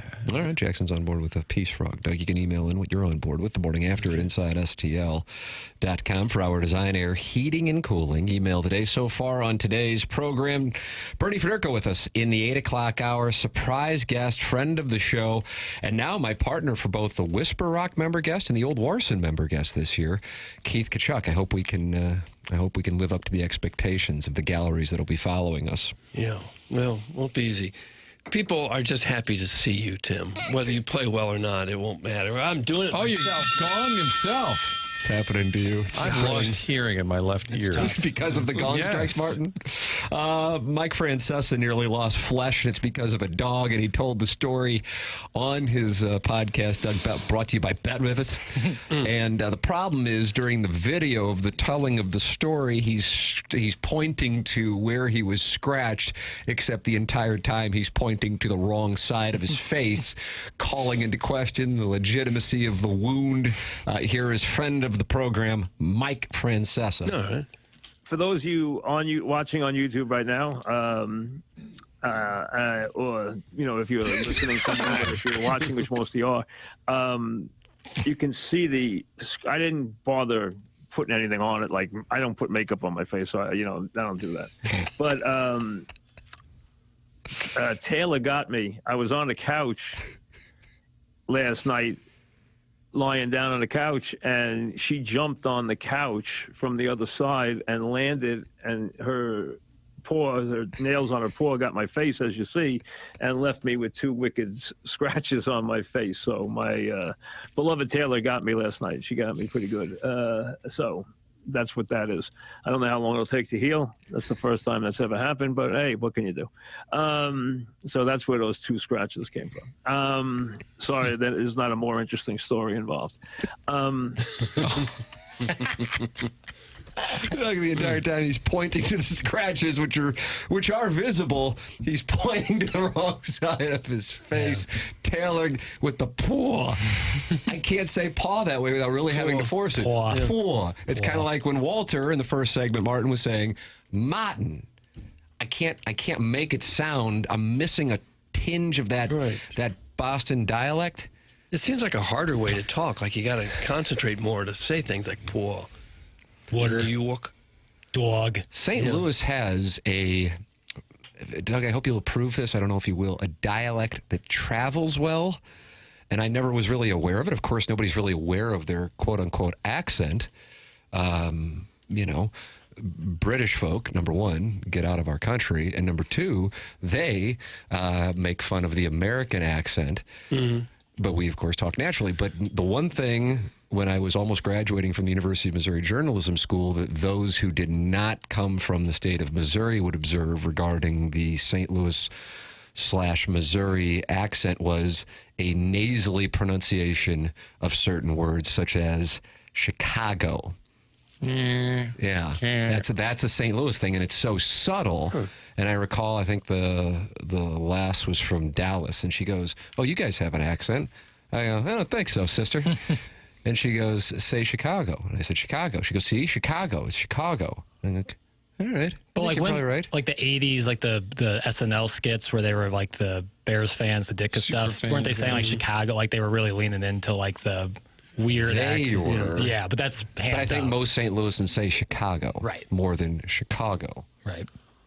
But other than that, I don't really know what the tell would be. Point being, if you're watching like a national news anchor, they're going to sound similar to what somebody from this area sounds like. Point being, the dialect travels well. Right. I always find it fascinating that like British people, like British actors, can do the American accent seamlessly. Yeah, that's weird. Americans never do British, like do like a Damian Lewis. British guy doing Band of Brothers. American. You would have never known he was from England. They got the doctor from House. Billions. Yeah. It happens all the time, literally all the time. But I always find that interesting. The guy in House had a cane and he was really mean. Yeah, right? but British guy and had a great Tom Wamsgans, if you like Succession. Nice, yeah, a lot of Succession. Yeah, all Sarah Americans. Snook. There's an Australian. It was Sarah Snook is Australian, and those are the only two. Snook? Sarah Snook, yeah. Grocery store owner. Yeah, the only two non-American. Oh, I guess Brian Cox is from Scotland. I've been told many times when I meet people not from St. Louis that I have an accent. Has no idea. That's Sharon in Sanibel, Clayton, Maui, and Michigan. Obviously, she's well-traveled, so she would be able to speak to it. I never had anybody say that I had an accent when I lived in other places. What about Miami? No. What well, about I was Rochester? speaking English, which made me a little unusual. What about Rochester? Did you hear the Minnesota accent when you were in there? Yeah, I heard a little bit of that. But nobody ever said to me, geez, you must be from Missouri or the St. Louis area. Right. I never heard that. They knew you weren't from there, but they didn't know. They couldn't place you. I thought I was a Southerner. They said, you live down south. I said, no, you live way up. You're the exception here. You're way up at the top, right in the middle. When I worked in Flagstaff, Arizona, everybody was from California or Arizona. And they said, oh, St. Louis. Now, where is that? I said, well, it's like in the middle of the country. And they said, is it near Chicago? And I said, sure. Close enough. Relatively. John Rooney says Chicago. Yeah, he gets Chicago. a lot out of it. Oh, I like that. That's a different Chicago, yeah. And he was on the Sox, he the white worked version. in Chicago for a number of World years. Series. Guys, go ahead. You mean to tell me that Tyler McGill can't come on for he might be in Syracuse to start the year. Good New York accent right there. Like he was running out of air. He was, but he still got the takeout. I Googled Mike Francesa. Some of the pictures that come up, he almost looks like Rosie O'Donnell. They're just some. He used to be a lot heavier. Well, one of the issues was he would fall asleep during the program on the air, and the microphone fuzz would wake him up. Oh, if you're watching on YouTube, there's some. While he was spitting hot takes? Caller would usually be on. Oh, Pete from Staten Island usually. Yeah. And he would take a nap during Pete's takes. Maybe he needs a co-host at this point if he's falling asleep.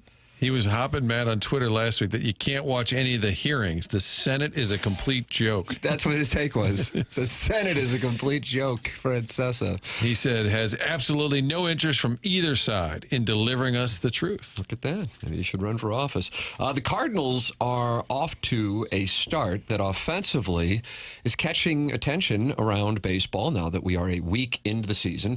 The record is 4-2. The two losses coming in extra innings. They were favorites going into both 10th innings, by the way. Not that that really matters, but point being, they were that close to being 6-0. 42 runs, 11 home runs. They're top 5 in hits, runs, RBIs, home runs, and OPS. And Brant Brown talked it over with Cam O.V. Is this correct, Jackson? Oh, Doug probably did this. This is your interview? I'm not there anymore, no. With Cam O.V. regarding the Cardinal hitting philosophy that he is trying to implement and they're trying to utilize early in the season. We know all of our hitters' strengths. We know how they tunnel or how they look for pitches. So then when someone comes in, we'll discuss what the pitch mix is and the velos and the characteristics. And then basically we're trying to hit to their strengths or how they look at it. And it's pretty simple. It's like, hey, he does this, this, and this, but what do you want to do? And they're convicted, they state it, and we go out and execute it. Being a hitting coach can be complicated. Is like we try to condense everything into a simple aspect of it's not what he's trying to do to us, it's what we're going to do to them. And stick to that, and they all know what their strengths are. So at the end of the day, we're going to play to our strengths. And like, you can't cover the whole plate. You can't cover everything. So if he aces a pitch and you're trusting your eyes and it's not where you want it, sometimes you got to tip your cap. And we're basically playing like, okay, we may lose a couple battles, but we're going to win the war. Brant Brown getting credit in the early going on what's going on. And apparently Albert Pujols recommended him because he'd been with him in L.A. in a brief period there. It's crazy how these guys will bounce around. He had a pretty good run with the Dodgers, but only had 1 year, I think, in Seattle. And for some reason, the Mariners ready for him to move on, and yet he comes to St. Louis, and it seems to be working. What works for one group of players apparently doesn't work so well for the other. Probably has to do with buy-in. If the team leaders say, yeah, this guy knows what he's talking about, listen to him. It probably works, and if those same leaders say, he doesn't know anything, then maybe it doesn't. I think there's probably something to that, actually. Yeah. Credibility, if like the top guys buy in. Yeah, they're almost always the opinion leaders on any team, the best players. And what they have to say, usually the other guys follow along. You know, you can be a manager and have, didn't play in the game. Schilt, LaRussa played at the big league level, but wasn't great. But Schilt, Ollie, these guys, you can be a manager. The hitting coach is almost always a former player that you sort of remember. I mean, the Cardinals have had Dave Parker, George Hendrick, Mike Easler, Hal McRae, Mark McGuire, Mitchell Page. It's unbelievable the names that have been in that position. I think that's pretty true. Although Charlie Lau was the White Sox guy. Right. He wrote a book about it. He was like the hitting guru, the bat whisperer. And I don't know his baseball background, but he wasn't a huge former player, where the Cardinals have always had. LaRussa went through a lot of them. And maybe it's a job where the message just wears out quickly because they tend to rifle through those guys. Yeah, I don't know why that wouldn't be a job that people would hold for a lot of years. It's probably pretty tough. You probably spend a lot of time looking at video of other pitchers and then a lot of hours working with every hitter on the team. It's probably a grind. Talking dialects in the YouTube chat, that's brought to you by Michelob Ultra. And Longshanks, who was the king in England in the, what year was that, 1475? Jeez, I just don't know. Take 1474 just to give yourself a little bit. Before I'm going to go 1474. Longshanks still with us and says, South City, not so much of an accent, but the dangling cigarette while talking has a uniqueness to it. So everyone from South City, Doug, we don't necessarily have an accent, but the words might sound different because there's a cigarette dangling. Yeah, I can see that. 1280. Is that right? 1280, yep. Edward the First of England, known as Longshanks. So he really did exist. Yeah. Oh, yeah. And William Wallace really did exist. Bill Wallace also. He went by Bill? Yeah, that's what I'm seeing right here on Wikipedia. And they removed his intestines? Oh, yeah, that's a cruel medical trick. procedure? Just a light disembowelment. A light disembowelment. Did he survive that? Jackson? You couldn't survive without your intestines, Doug? No, he died. I mean, spoiler, he died. I would think. You kind of need your guts. Mm-hmm. It takes guts to need guts. But before he passed, he yelled freedom, spoiler alert. Yes. Yep, he sure did. But then beheaded, sorry. Well, that'll kill you, too. Yeah. If the intestines don't, it's kind of the beheading will. Putting a hat on a hat in a way. Yeah. I guarantee you the girl he went to war over wasn't nearly as hot as the one in the movie. That's from Brandon Baker in the Michelob Ultra. Sure. That's how it often goes. That's not that hot a take. I think that's probably pretty obvious. You can keep the mittens to the side on that one.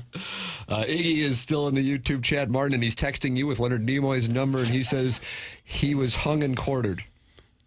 Yeah. But he was all, well, in the movie, he was disemboweled, William Wallace. Well, drawn and quartered is the procedure, but I think Iggy's making reference to something else. When you're drawn and quartered, what is that? Is that drug behind a horse? Is that what that is? I think they like put you up on 4 different angles, and then the horses with 4 different horses just run. Yeah. And then you get, and they pull you apart? Yeah, I believe. Oh. Yeah. So which one was it? Disemboweled, beheaded, or hung and quartered? Or drawn and I would think being drawn and quartered could do all those things to you. Yeah, I mean, you'd certainly be without limbs. Your extremities would be gone. When you Google it, the Wikipedia page is for hanged, drawn, and quartered. How about that? To be hanged, drawn, and quartered was a method of torturous capital punishment used principally to execute men convicted of high treason in medieval and early modern Britain and Ireland. The convicted traitor was fastened by the feet to a hurdle or wooden panel, drawn behind a horse to the place of execution. I guess if that didn't kill you, where he was then hanged almost to the point of death, emasculated, disemboweled, beheaded, and quartered. His remains would then often be displayed in prominent places across the country. Yes, William Wallace's head was displayed on London Bridge. And that was a Fergie song, am I right? Was that 2000? I just don't know that. Ooh, 03 maybe? I'm going over on that. And I feel great about it. Bankrolls in the middle if you want it. 3-1 odds over 2003. You want the bankroll? Yeah, way over. 06. Damn it. In celebration of the Cardinals World Series, probably. I think that's why she wrote it. We'll talk more about Braveheart and being hung and quartered and drawn and quartered, disemboweled and beheaded. That is all coming up in the 10 o'clock hour. Then we'll also do the Design Air Heating and Cooling. Yeah, we should get to email of the day. This is, I don't know if you know this guy. This guy says he lost his pinky ring in your intestines, Doug. I don't even know what that means. No, I would have known that. It's Mudjack Mike. I'm sure I would have remembered something like that. So. You felt a little heavier recently? It's Mr. Mudjack, Mike. Email in the morning after at InsideSTL.com. Design Air Heating and Cooling email of the day. The program is called TMA. It's presented to you by Brown and Crouppen on 101 ESPN and the TMA STL YouTube channel.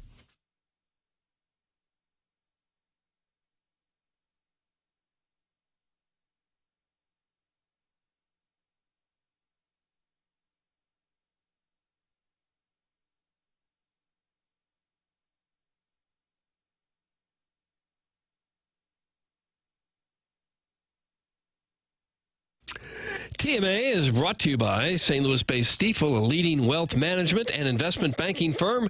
Stifel is the firm where success meets success and has been since 1890. They were founded in St. Louis in 1890, still headquartered there today. Stifel is proud to have called St. Louis home for 135 years now. With financial advisors in 12 offices across the region, Stifel helps clients right here in St. Louis and nationwide manage their hard-earned wealth.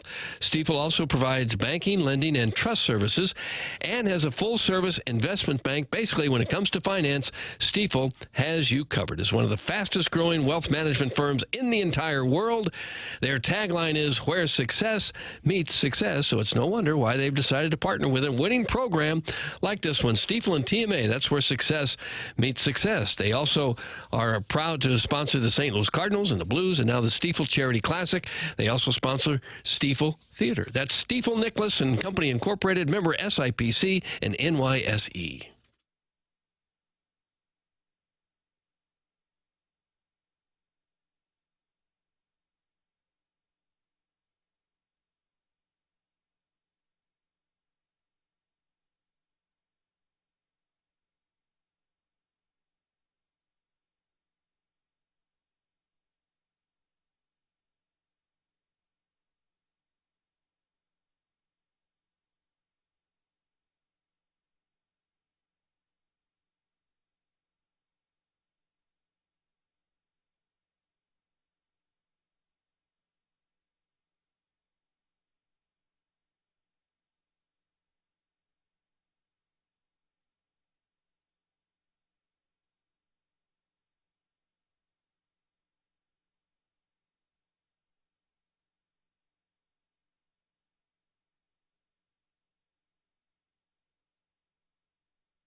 Like this one?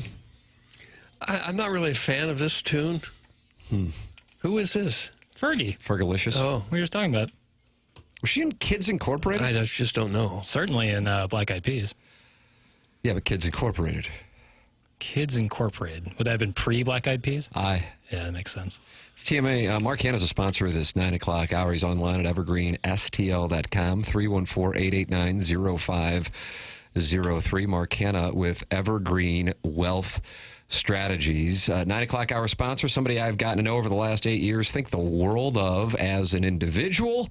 And if you are looking for a financial advisor, I would say giving a call to Mark Hanna will not only make you feel better about your financial situation, but about life in general. Doug has called him the great communicator. Well, that was Reagan. I don't know that he is. Well, who had it call him first? a life Sherpa. Exactly. Thank you, Martin. I don't think Hanna was even alive when Ronald Reagan was disagree. president. None of your business, Doug. No, that's true. That's true. 314-889-0503 or go online at evergreenstl.com. You call that phone number, you're going to put down the phone, you go, oh my goodness, I feel better about the world. I feel better about my financial situation. I feel better about life. Do you? Okay. Mark Hanna, Evergreen Wealth Strategies, 9 o'clock hour sponsor here on TMA. And the 10 o'clock hour, we'll have the Design Air Heating and Cooling email of the day, the morning after at InsideSTL.com. Great column this morning, Blues fans, from Jeremy Rutherford. Jeremy Rutherford tweeted it, but it was written by Michael Russo, who I know is the Wild reporter. Chris Johnson, who does he cover? He ran the football for the Titans, CJ2K, and the Cardinals, and now he covers the NHL for what team? Maybe the Oil? Can I have initials? The Nordiques. Ooh, I wouldn't mind Those going are the to initials. Quebec. Okay. Hartford Whalers. California Golden Seals. Oh, yeah. You're going through all the Kansas City former Scouts. teams. Atlanta Thrashers. Nice, real nice. So you have great knowledge of former NHL teams. Halifax. If they fold, Jackson's on board. It's like with you were that. happy about it. Halifax Highlanders. Okay, stop Are it. you gloating a bit that those teams are no longer Colorado Rockies, which Bernie mentioned? That's right. And you know who they became, Martin? Did they become the Nordiques? No, I know. That's right. No. But who were the Colorado Rockies before they were the Colorado Rockies? Kansas City. That's right. What's their name? The Scouts. That's right.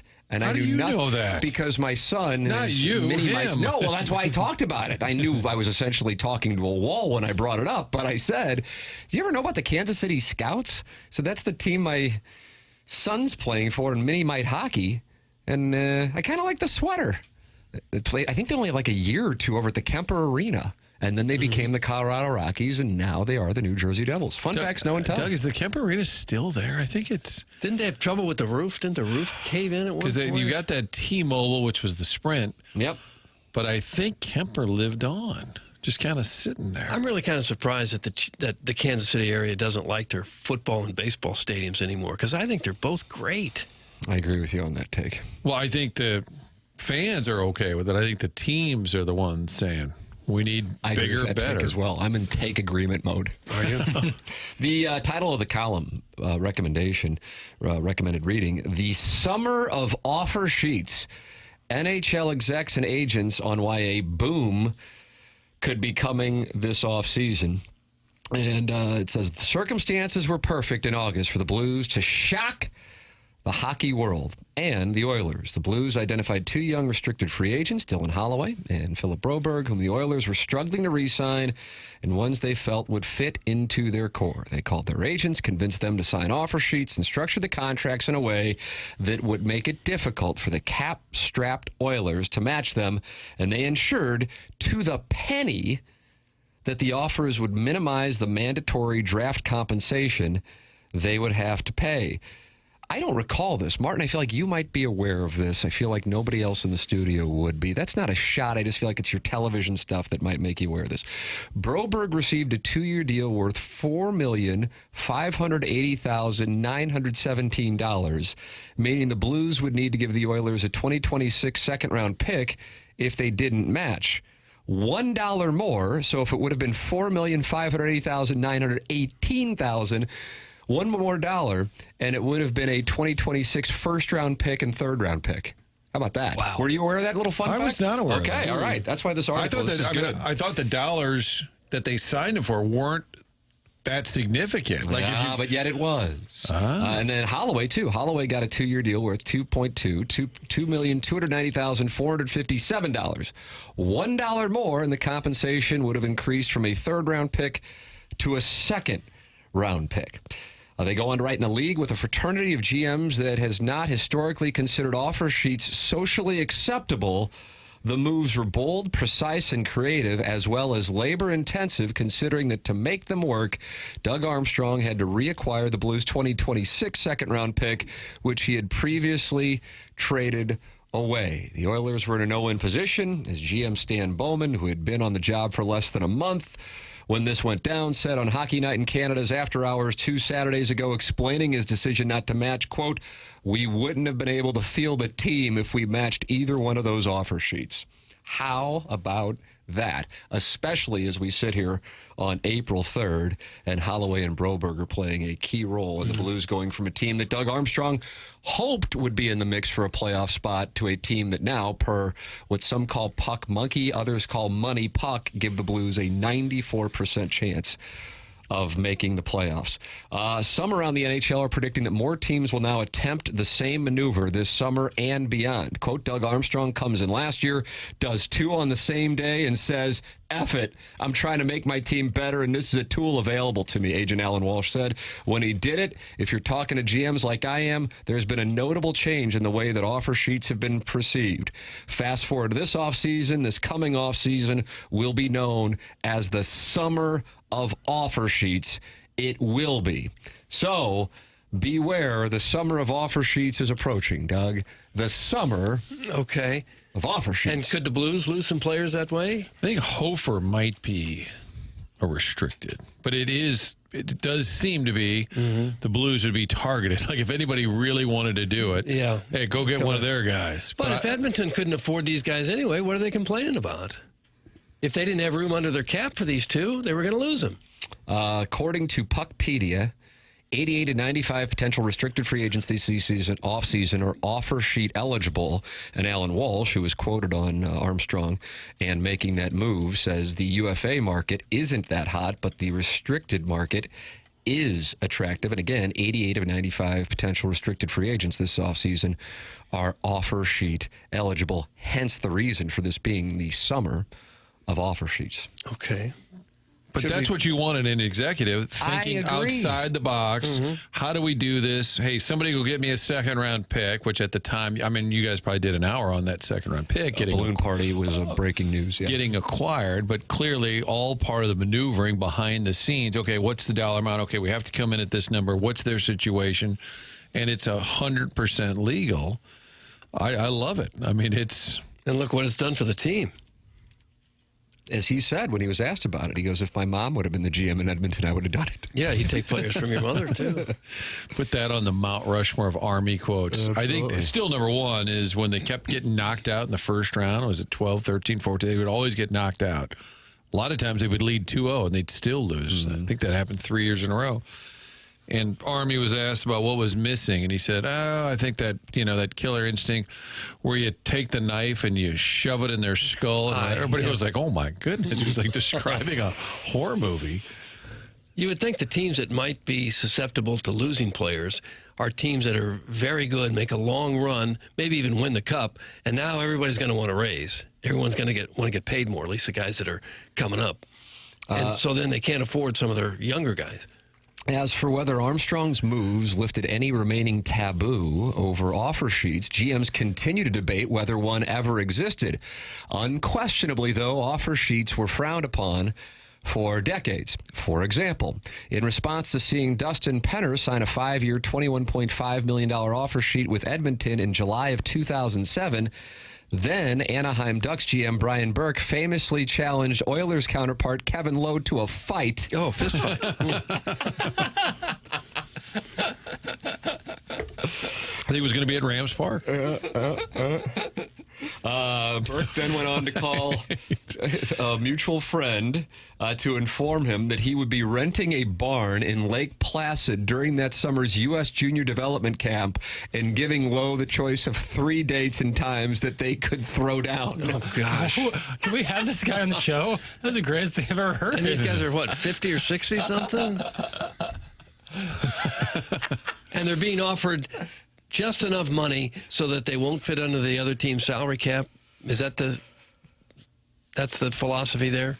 Yes. Now the cap has been increased. Right. Well, the cap, but then the actual number had to do with what pick they would owe them. Right. And when I said not significant, the money, I mean the actual dollars involved to get those players, if you thought they had some upside, pretty low salaries. Yeah, relative to what you're getting ridiculous value.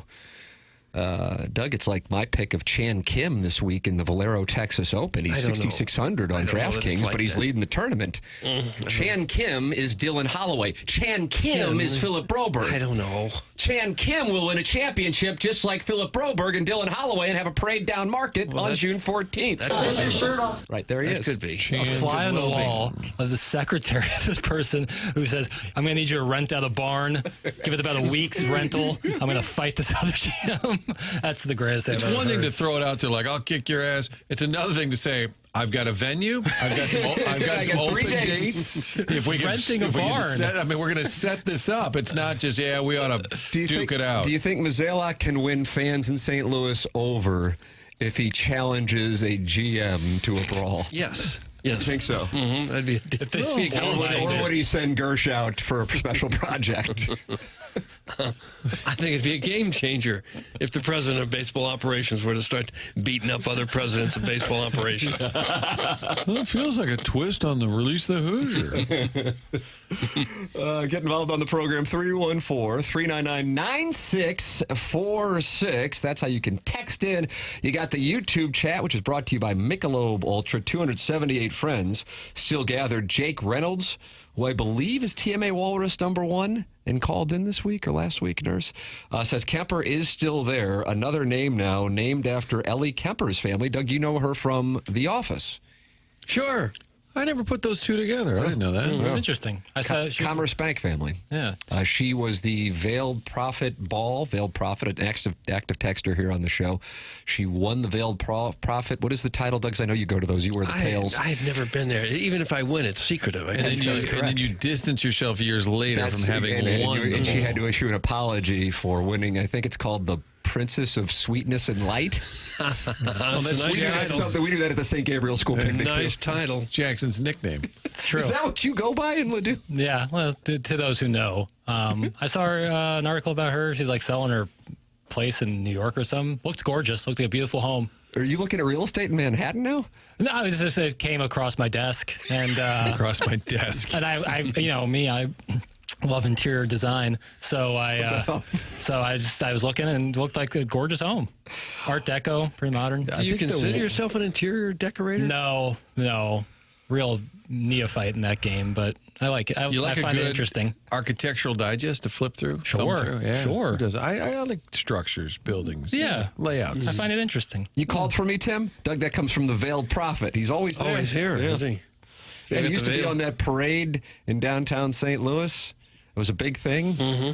They don't do that anymore. Yeah, I think that's frowned upon. Yeah. And I think there was a Veiled Prophet ball at the arena one year, off night for the Steamers and Blues, and somebody emerged like Tom Cruise in Mission Impossible from the rafters on a rope and pulled the veil off the Veiled Prophet. Oh yeah, that's showy.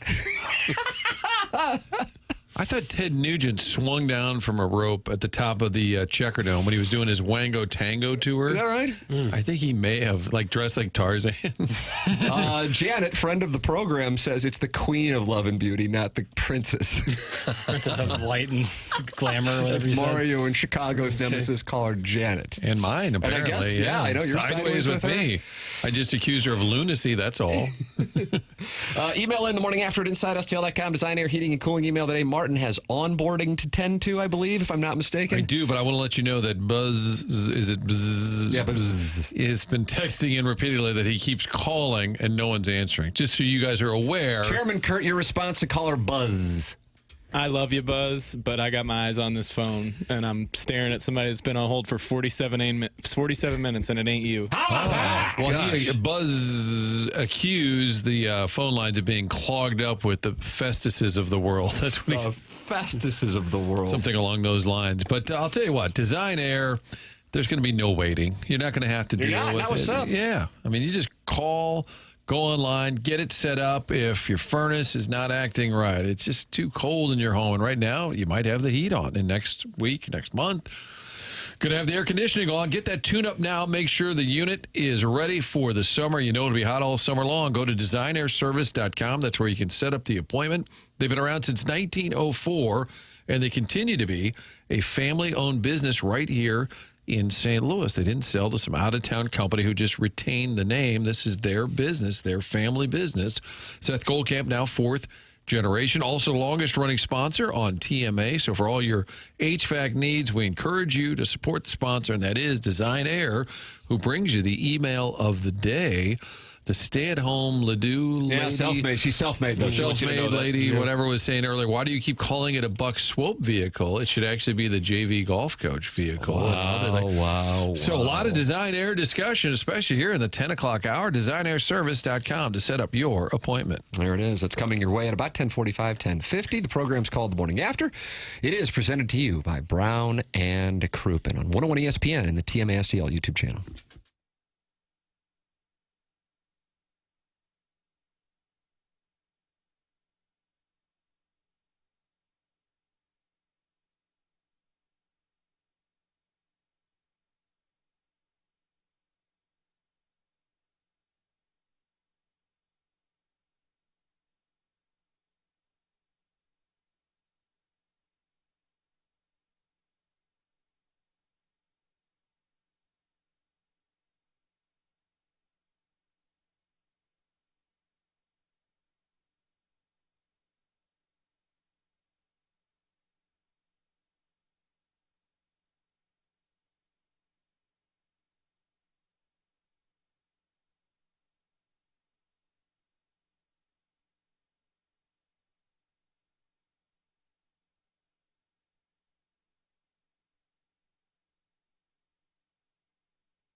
This is Action Jackson with a Sports Center update. That's driven by Johnny Londoff Chevrolet and Johnny Londoff Autoplex. The Anthony Davis Revenge Tour is underway. AD with 34 points, 15 rebounds, and 5 blocks last night as the Mavericks defeat the Hawks 120-118. That was our Sports Center update. Driven by Johnny Londoff Chevrolet and Johnny Londoff Autoplex. See them at Londoff.com. Chevy, together we drive. Are you kidding me?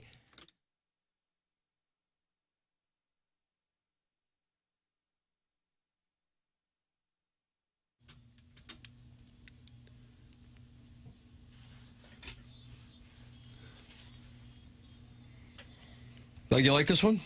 Yeah, this is fine. Goodfellas? Very old school. Copacabana shot.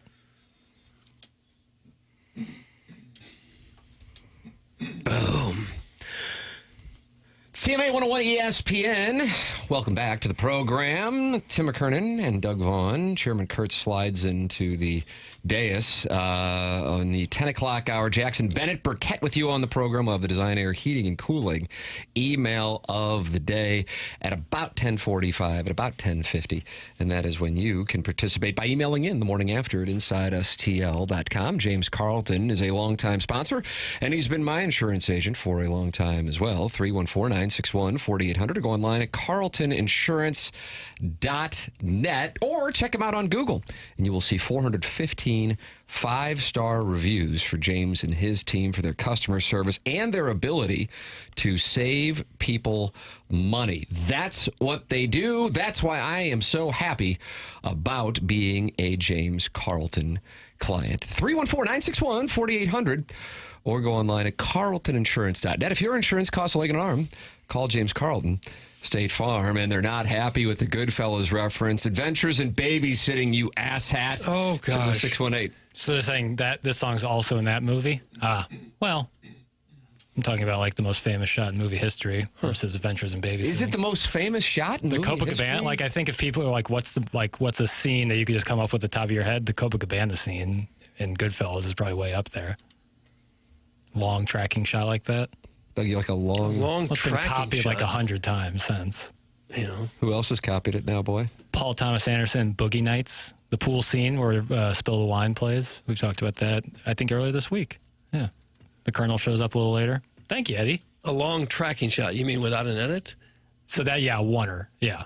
Oh, Doug, you just got told it was a oneer. Well, I think there's a new show on Apple called The Studio with Seth Rogen. I watched episode 1. It reminds me a little bit of the Larry Sanders Show. I really enjoy it. The second episode is about Seth Rogen, who plays the studio head, wanting to be on set for this movie's oneer, a one long continuous take, and they shoot it as one long continuous take. It's really good. It's like the Netflix show that has, I think, been the #1 show. Has anybody seen it? Adolescence? Yeah, me and my girlfriend are about to start watching that. Pack a lunch. Although I would tell you this, I think it hits differently if you have a child.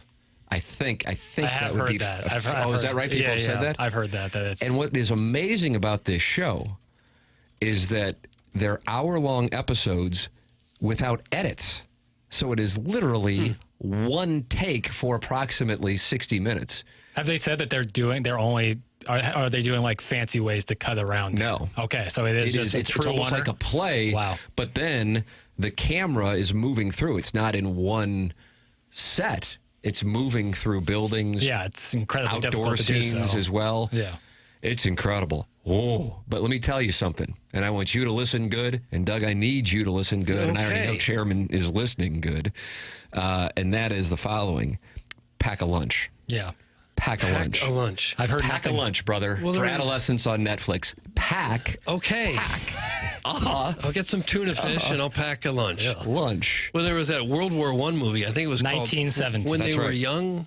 No, 1970. The one continuous shot. Yeah, that's 1917. But you could see that they took some liberties with that. Like the guy would walk behind a big pillar and it'd go black for half a second. Yeah, and you knew that's where they would make their edit. It's so difficult to do. I mean, you couldn't possibly have done it's that. crazy. You know? It's crazy. But they wanted it to look like that for sure. And it's a cool. lot of it did. Yeah, it's cool. It's cool. And then the studio episode's like very meta because it's doing a oneer. It's doing one long continuous shot while talking about a movie doing one long continuous shot. Adolescence is not clever editing. There is one scene in particular where they used a drone to continue the shot miles down the road. It's incredible stuff. That's That's an achievement. It's something right else. there. And then, in particular, the actor who is, I gather, I think would be fair to say, the star, or one of, is 13, and he had never acted before. Jeez. And you're having to shoot this, not slip up for approximately an hour. They're emotional scenes, and he had never done any acting. Yeah, I can't wait to start this. Yeah, I'm really looking forward to it. Pack a lunch, I hear. I don't know if I should give you this advice or not, but pack a lunch. Yeah, no doubt. Tuna fish sandwich, some Doritos, and maybe a few grapes. Yeah, juice box. Caller Buzz would like to issue an apology. Are you going Juju Smith? Juicy Juice. Juju Smith-Schuster? Juju Watkins. Hope she recovers. Buzz would like to issue an apology to Chairman Kurt. He says, I think I was calling the old station. My bad, KG. That's what I thought. Phone in the TMA studio just buzzing like crazy. Why are we talking about Goodfellas? It's a damn sports show. That's from Big Tuft. Yeah. The first 3 hours of the program, I would say, were dedicated to almost... We had Bernie Federko on the program. We had Keith Tkachuk on the program. We had wonderful audio of Brant Brown and Ivan Herrera and Albert Pujols talking about his time with the Cardinals in 2022 and noticing Ivan Herrera.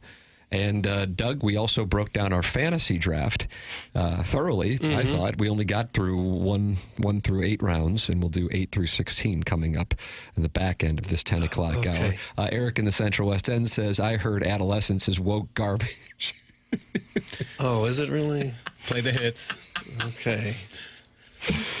The guy who plays the dad in Adolescence is an incredible actor. He was in The Irishman, and I feel like he might have played Al Capone in Boardwalk Empire. Doug, you ever watch Boardwalk Empire? Just a minute or two of it. It looked interesting, but for some reason I didn't get back to it. Stephen Graham, who also co-wrote it, if I'm not mistaken. Okay, gotcha. Yeah, he's in The Irishman. He has a really cool scene with Al Pacino where he smacks the ice cream away from him. 5'5", Stephen Graham. Well, that makes me feel good. I could do a scene with him then. Yeah. If I wear my lifts, I can be taller than him. Yeah. That's awesome. Yeah, you look like a big, powerful man. Yeah, Tony Prose, who he played in The Irishman. God, I like that movie. He won't be sliding around on no shovel down at the Enterprise Center tonight, though. No. That's where I will be 2 tonight. shovels. Blues and Penguins pregame show here on 101 ESPN coming your way at 6 p.m. And then here come the Blues and Penguins at 7 p.m. Puck drop on 101 ESPN. I envision you on 2 shovels, a foot on each shovel, and just holding on, kind of like Annie Oakley would have to ride 2 horses at the same time, Right. 1 foot on top of one horse and the other on the other. That's how you need to go around the Enterprise Center tonight. Waving to the fans. I still think him perched up on the Zamboni, waving to the fans. I might do that That's just between because second and third I period. want to try to keep my legs for simulator golf this weekend. Does that sound a little dandy? Yeah, it does. It does. Adolescence is good, but nothing close to Severance. Enjoy, pal. That's from Big Tuft. I love Severance, so there's that. Doug, if you watch Severance No. with Adam Scott, not the guy with the perfect golf swing, a lot of ladies love Adam Scott. I don't have time to watch everything that's on every network. That's fair. It's very, pick and choose. Yeah, Severance is outstanding. Second season just ended. No. Very interesting. You think it's one thing, and it's a whole other thing. It's really good. Wow, Doug. What does that Ben mean? Stiller. It's a Ben Stiller vehicle. I watched the tornado documentary. I watched that as well on Joplin from 2011. Yeah, I watched that for the second time. It's really very good.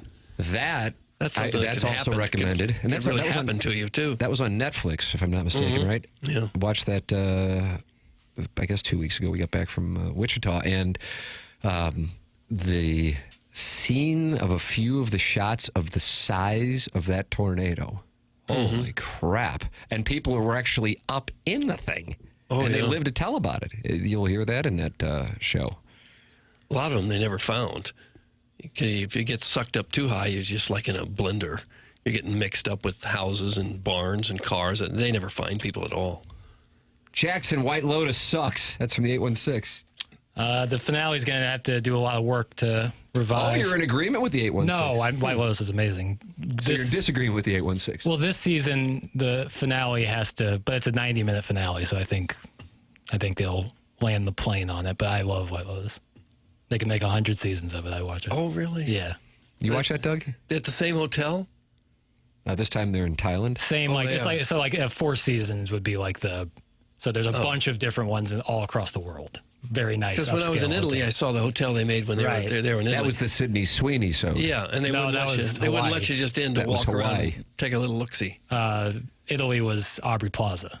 Yes. Yeah, that was her season. And Theo James. And the new one is just as good as the first couple episodes? I've liked this season up until the last episode.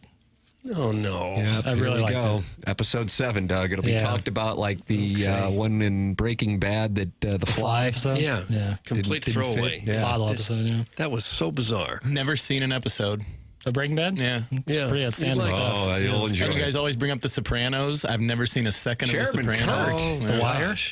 Never saw it. Wow. Chairman Kurt. I know. This is must-see television. You probably don't have time. Oh, I'm just super Being a busy. young swinging bachelor like yourself. Yeah. Yep. I'm in the Michelob Ultra YouTube chat, and the last post I see is from Chairman Kurt, who's on the dais, and it says Samesies MD. Doug, what does that mean? I don't know. Samesies MD. MD 2020 said he's ready for season 2 of Tires on Netflix with Shane Gillis. I was a fan of that first. Tires. Yeah. Shane Gillis. You No, I familiar with just his had to get- work? I He just went had to after Nick Saban on the College Game Day set, hosted Saturday Night Live a few weeks ago. Oh, Called okay. Alabama Jones. Really funny. Why does KG hate HBO? That's from The Hunchback of Von Castle. I can't afford it. I don't pirate it. Fair enough. Chairman, you got to watch The Sopranos. It's the best show ever. It's from the 816. Probably so. Could I?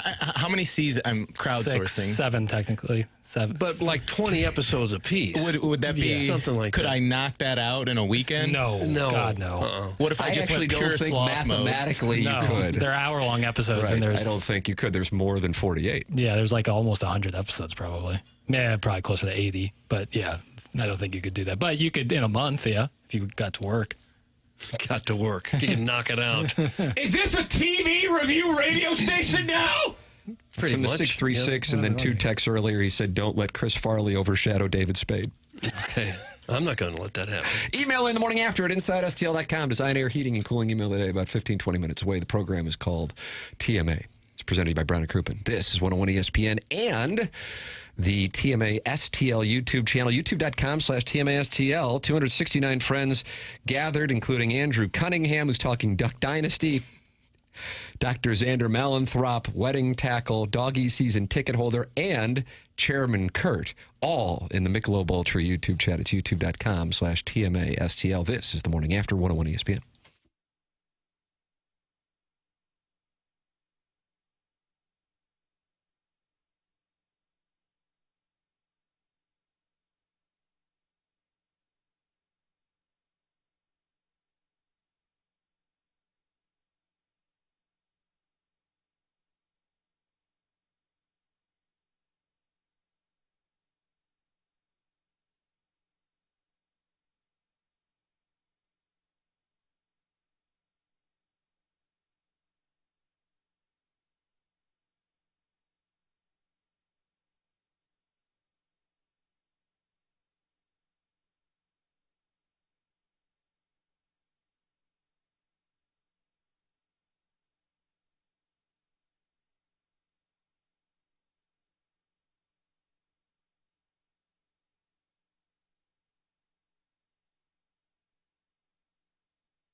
Doug, they're not happy with us. No, never are. In the Air Comfort Service text inbox, 314-399-9646 is where you can express your distaste. Do you tweakers still think the Cardinals are a 100-loss team? Oh, gosh. You got tweakers? What does that mean, a tweaker? Chairman? I think it might be in reference to us being all over the place a little bit at times. Is that it? A little scattered. Okay, well, then if that is the definition, then I accept that. That would actually be one of the best definitions. I revealed a over. It wasn't a 5-star play. 76.5 wins. So mathematically, therefore, I would not fall under the umbrella of tweaker for the purpose of this text. However, I am certainly, if that definition is accurate, a tweaker. But again, I need to do some due diligence on that. But I had the Cardinals over 76.5. The play that I gave, kind of like the Oakland A's over win total last year, Jackson, you may remember that one from the Balloon Party Magic was, you remember? For this year? Yes. White Sox over. The White Sox 54 over. and a half? And it's 53.5. 53 and a half, okay. And they're right on track at 2-4. That's all you need. Yeah, here they come. Just keep that pace. Yep. And we'll get home. The Minnesota Twins have finally won some games, courtesy of the White Sox. So the Twins, the Royals, the Tigers, the Guardians, and the White Sox are all tied for first in the American League Central with records of 2-4. I wonder if that's happened before, where every team in the division has the exact same record 6 games in. What? If any division can do it, it would be the American or National League Central. Yeah. It has to be due to the scheduling change from a few years ago where you play way more teams, every team at least once. Because it used to be you'd play so many division games where that couldn't even be possible, even this early in the season. How about this fun fact for no one tell? Doug, this is going to blow your mind. There are 10 teams in the 2 Central divisions when you combine them. 7 of them have 2 wins. Might not like that John Mozeliak in the audience, but he makes the observation the current situation with Major League Baseball salaries are causing problems for teams in the Midwest. Yeah. And if it came to the point where we would have to lose a season for a lockout to get things under control and a little more fair and even, would you be in favor of that? Could you go for that? I understand because we're just sitting here tweaking. It's not specific with what the terms would be, but I am of the opinion that the current state of the off season and what we have is just not sustainable. I'm pulling for the Dodgers in part because I bet they're over. Well, on the air I talked about it. I wasn't able to bet it because they played 2 games before I could bet it of over 100.5. They're right now on pace for 162 wins as they've won 8 of 8, and the Padres are a half game back even though they're 7-0. Can't get a break. But it's the off season is now. You essentially have about 20 to 22 teams that groom players for their free agency to go to one of a handful of other teams. That is Major League Baseball. And I realize, especially in this particular market, but, oftentimes baseball fans can be older than other sports demographics, and therefore change is not necessarily met with great enthusiasm. But if you love the game, I can't imagine you love the state of the game's free agency. It is farcical. I think it may come to that where the owners say, okay, we're going to have to do something drastic. We're just going to have to. And the players' union, of course, will fight it tooth and nail to have a salary cap and a floor. They won't want the cap for sure. And I think it could come to a shutdown at some point. I agree with you. I do. The thing is, I don't think it's as simple as just a salary cap. Of course, it's a negotiation, so there's going to have to be give on both sides. And certainly sides will prioritize take. The question for me is, I feel like each Major League Baseball generation is charged with, from the players that came before them, to never, under any circumstances, agree to a salary cap. Never, ever, ever, ever give in and given to a salary cap. So that will be the dividing line, if that is something that the owners are insistent upon. I'm sure that's their initial stance, but if the owners say, okay, we're not going to have a season in 2026 or 7 or whatever it might be, how many players are going to be willing to say, okay, I won't make my $40 million this year? The average salary is now $5 million a year, assuming they're working with Mark Hanna. You're able to do some good work with that, even after paying your agent and paying the taxes and your OnlyFans subscriptions. You still have enough to live, assuming that you're managing that in some capacity. And so, I think that the guys who are going to lead it are the guys who have made the money, and I think the guys who have made the money are going to dig in on that. You guys, you are going to see a one-year shutdown, and I'm all for it. Things have to change. That's from the 618. Yeah, I don't doubt that they can still live fine and get by and have nice lives. I just don't think they're going to want to continue to give up that money. If your career, the time when most people can play, is limited to 6, 7, 8 years, if that. Most don't get that many years in the league. I just don't know how many years, if any, you're going to be willing to say, okay, I won't make that money this year. I'll sit and not play because it means so much to future generations. I don't think they'll do that. I think most of them would say, we got to get back in because I want my money. Yeah, I guess I would like that because then that means we would have it, but I don't think that that's the way that it would play out. And again, those guys are the guys who are the ones who haven't necessarily made the money. They might be making league minimum, which is certainly a lovely compensation package for about 99.7% of Americans. But in Major League Baseball, that makes you, quote, poor. And so the guys who have the juice are the guys who have made the money. And either way, the MLBPA, I just don't think it's something they're going to give on. I mean, one thing that's going to have to happen is going to be there would be a salary floor attached because you have teams benefiting from not spending money, as crazy as that sounds. So that has to be there as well. That would be fair. Yes.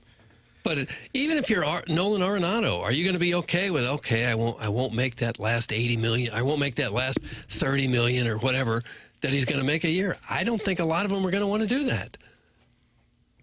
I don't think they're going to walk away from these huge contracts, even if it just means losing it for 1 year. I don't think they will. Some might, but whether enough of them are willing to do that to shut it down, keep it shut down completely, I don't know. Guys, the system now has 85% of the players fighting for the richest 15%. That's from the 636 from Sniffin' Holes. Guys, baseball players are delusional. They actually think the general public gives a crap about them. Most of them could walk down the street and not be recognized outside of a couple of guys. That's from Sniffin' Holes. Well, I'm not sure they're playing necessarily for the recognition. They're playing for the cash. Or the fans. And they're getting plenty of cash. The owners are all in on this time to get a salary cap. Let the big market teams spend big, small markets cry poor, suffer now to get financial gain, i.e. salary cap long term. It's an open conspiracy, in my opinion. That's from the Hunchback of Vaughn Castle. He's got a conspiracy theory. We got a break. Got the Design, Air, Heating, and Cooling email of the day coming up. This is TMA 101 ESPN.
TMA 101 ESPN. Tim McKernan, Doug Vaughn, Chairman Kurt, Jackson Burkett with you. BK and Ferrario at the top of the hour. Brown and Crouppen, presenting sponsor online at brownandcrouppen.com. 314-222-2222. Or go online at brownandcrouppen.com. Founded in the St. Louis area in 1979. Proud to be St. Louisans doing business in St. Louis. Loving this community. And if you are in a position in which you need a personal injury lawyer, don't you want somebody who's local and knows the local legal environment? That's Brown and Crouppen. That's Terry Crouppen. That's Andy Crouppen. And that's Ed Herman, presenting sponsor of TMA. Online at brownandcrouppen.com, 314-222-2222. That's Brown and Crouppen online at brownandcrouppen.com. Remember, the choice of an attorney is an important decision and should not be based solely on advertisements. We have the Design Air Heating and Cooling email today coming up next. This is 101 ESPN.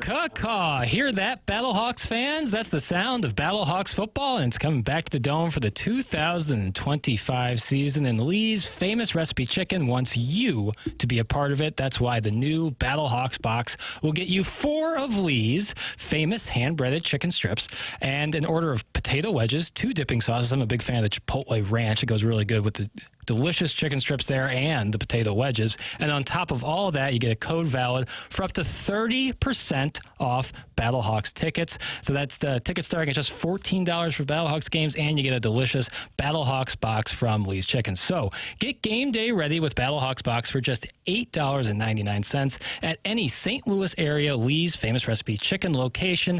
And remember that CAW is the law.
This is Action Jackson with a Sports Center update driven by Johnny Londoff Chevrolet and Johnny Londoff Autoplex. Blues back in action tonight, taking on the Pittsburgh Penguins right here on 101 ESPN. The pregame will start at 6 p.m. Puck drops at 7 p.m. That was another Sports Center update driven by Johnny Londoff Chevrolet and Johnny Londoff Autoplex. See them at Londoff.com. Chevy, together we drive. Are you kidding me?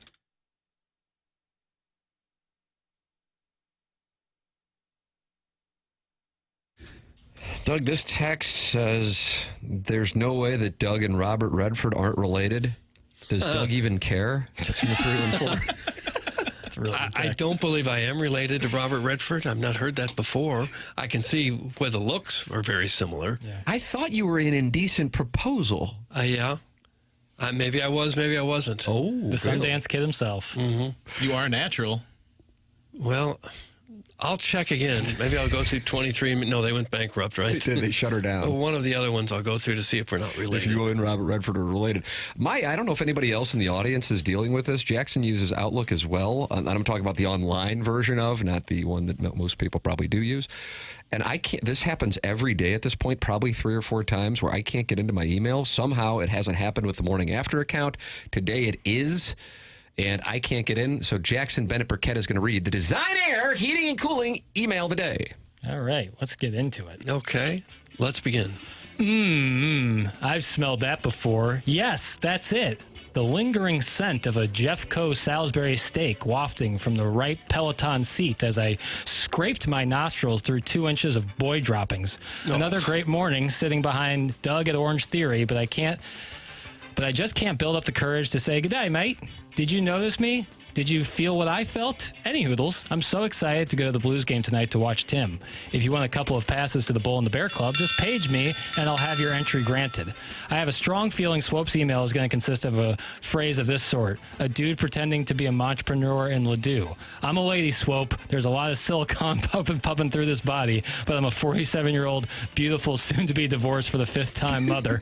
By appointment only, self-made stay-at-home Ladue mom. Yep. Self-made stay-at-home Ladue mom. I didn't know that they were separated. They are separated? I thought he was just living in the pool house. Well, I guess, she's just forecasting. Oh, is that right? She sees it coming. That Maurice Drummond / Andy Murray story from Big Walt this morning, legendary. It had me pitching the tent, drifting back to my golden days of local STL Sports TV, where our trusty non-HD televisions brought us the most ruggedly handsome lineup of broadcasters ever to grace a sports desk. Mike Bush, Steve Savard, Malcolm Briggs, Rich Gould, Mo Drummond, Martin Kilcoyne, Tim McKernan, and the Adonis himself, Douglas the Bod Vaughn. You were known as Douglas the Bod Vaughn and Robert Redford? Yeah. Mostly women called me the Bod. You can't convince me there was a better looking or better suited squad of grizzly men delivering hot sports takes across the country in the early 2000s. That era was pure magic, and frankly, they don't make them like that anymore. That's my hot take, served fresh by a hot guy. Doug, call me XOXO. Yours truly, Rock Chalk Willie Billy. Rock Chalk Willie Billy. Rock Chalk Willie Billy. He's new. Good morning. I've kept my mouth shut long enough. As someone who resides in Indiana, the Hoosier state, I've had to deal with listening to Missouri sports radio use of the word Hoosier as a derogatory term. No more! Your stereotyping of Hoosiers can't go undenounced by me. You are free to keep saying Hoosier. Nevertheless, I just want on the record, even as I continue to listen to the show, that I'm declaring this show and all shows going forward as under protest. Again, I will continue to listen just as baseball goes on after a game under protest, but it is on the record that John Boy in Indiana is not on board with the use of Hoosier as a bad term that comes from John Boy in Indiana. You remember John Boy from the Waltons, Doug? I do, yeah. He had a mole on his cheek there. Yeah, he did. And his father was Will Gear, and you hot tubbed with him? I never hot tubbed with Will That Gear. was Randall Gritchick. Whatever. Finally, ours is the type of presentation where a dude pretending to be a promiscuous self-made stay-at-home self-made stay-at-home entrepreneur from the 63124 feels free to drop in at any time and talk a bunch of smack about a Shishawala email competition where the hosts sometimes struggle to keep track of how other people voted 10 seconds earlier. Hey, we get it. You run this with your fake needlepoint business and short, stocky husband with the ridiculous suit measurement that's apparently still funny after all these emails. Doug, that's size 48 by 28. Yeah, it seems wide and short. Love the Matt Holliday interview yesterday, especially the part where Matt the Bad Martin really got into the weeds of the Cats foray into aldermanic politics. That's correct. I think that's the right pronunciation, sir. In a tiny little Frontenac adjacent municipality where the actual vote was 64 to 51. Those aren't percentages. That's 64 people voting for the cat and 51 for his opponent. That's like a poll on the fan page, except demons didn't get any write-in votes. The best part was how Martin, whose true gift is bringing up old random business that most people forgot about years ago, like how Slew's Chris Sloan picked up some courtside road beef during a timeout, circled back and mentioned how the cat won the election, successfully had his neighbor's house knocked down, only for the lot to be split, and ultimately ended up with 2 houses built into the adjoining property instead of 1. So did he really come out ahead? That's from Buck Swope, 2-time defending emailer of the year, who may or may not be mailing in for 2025. Oh, Buck Swope. Is that the end? Okay. Yeah, that's what I got. Cucky the Dwarf in the Michelob Ultra YouTube chat is going buck wild right now, Doug. And who's your daddy says justice for Cucky because Cucky was filtered. Oh, hell's breaking loose at youtube.com/TMASTL. Nonetheless, I'm voting for Buck Swope. Yeah, I'll go Buck. I was going self-made stay at home. Yeah, well, too bad. I'm going Buck Swope. Buck Swope is one, the Design Air Heating and Cooling email today, and Cucky the Dwarf will have a hearing coming up at 11:15, Doug, with the board. Time for us to go. BK and Ferrario are coming up next. For Jackson Burkett, for Chairman Kurt, for Martin Kilcoyne, for my brother Kevin, for Douglas Elvin Vaughn, and Tim McKernan. This has been TMA, presented to you by Brown and Crouppen on 101 ESPN and the TMA STL YouTube channel.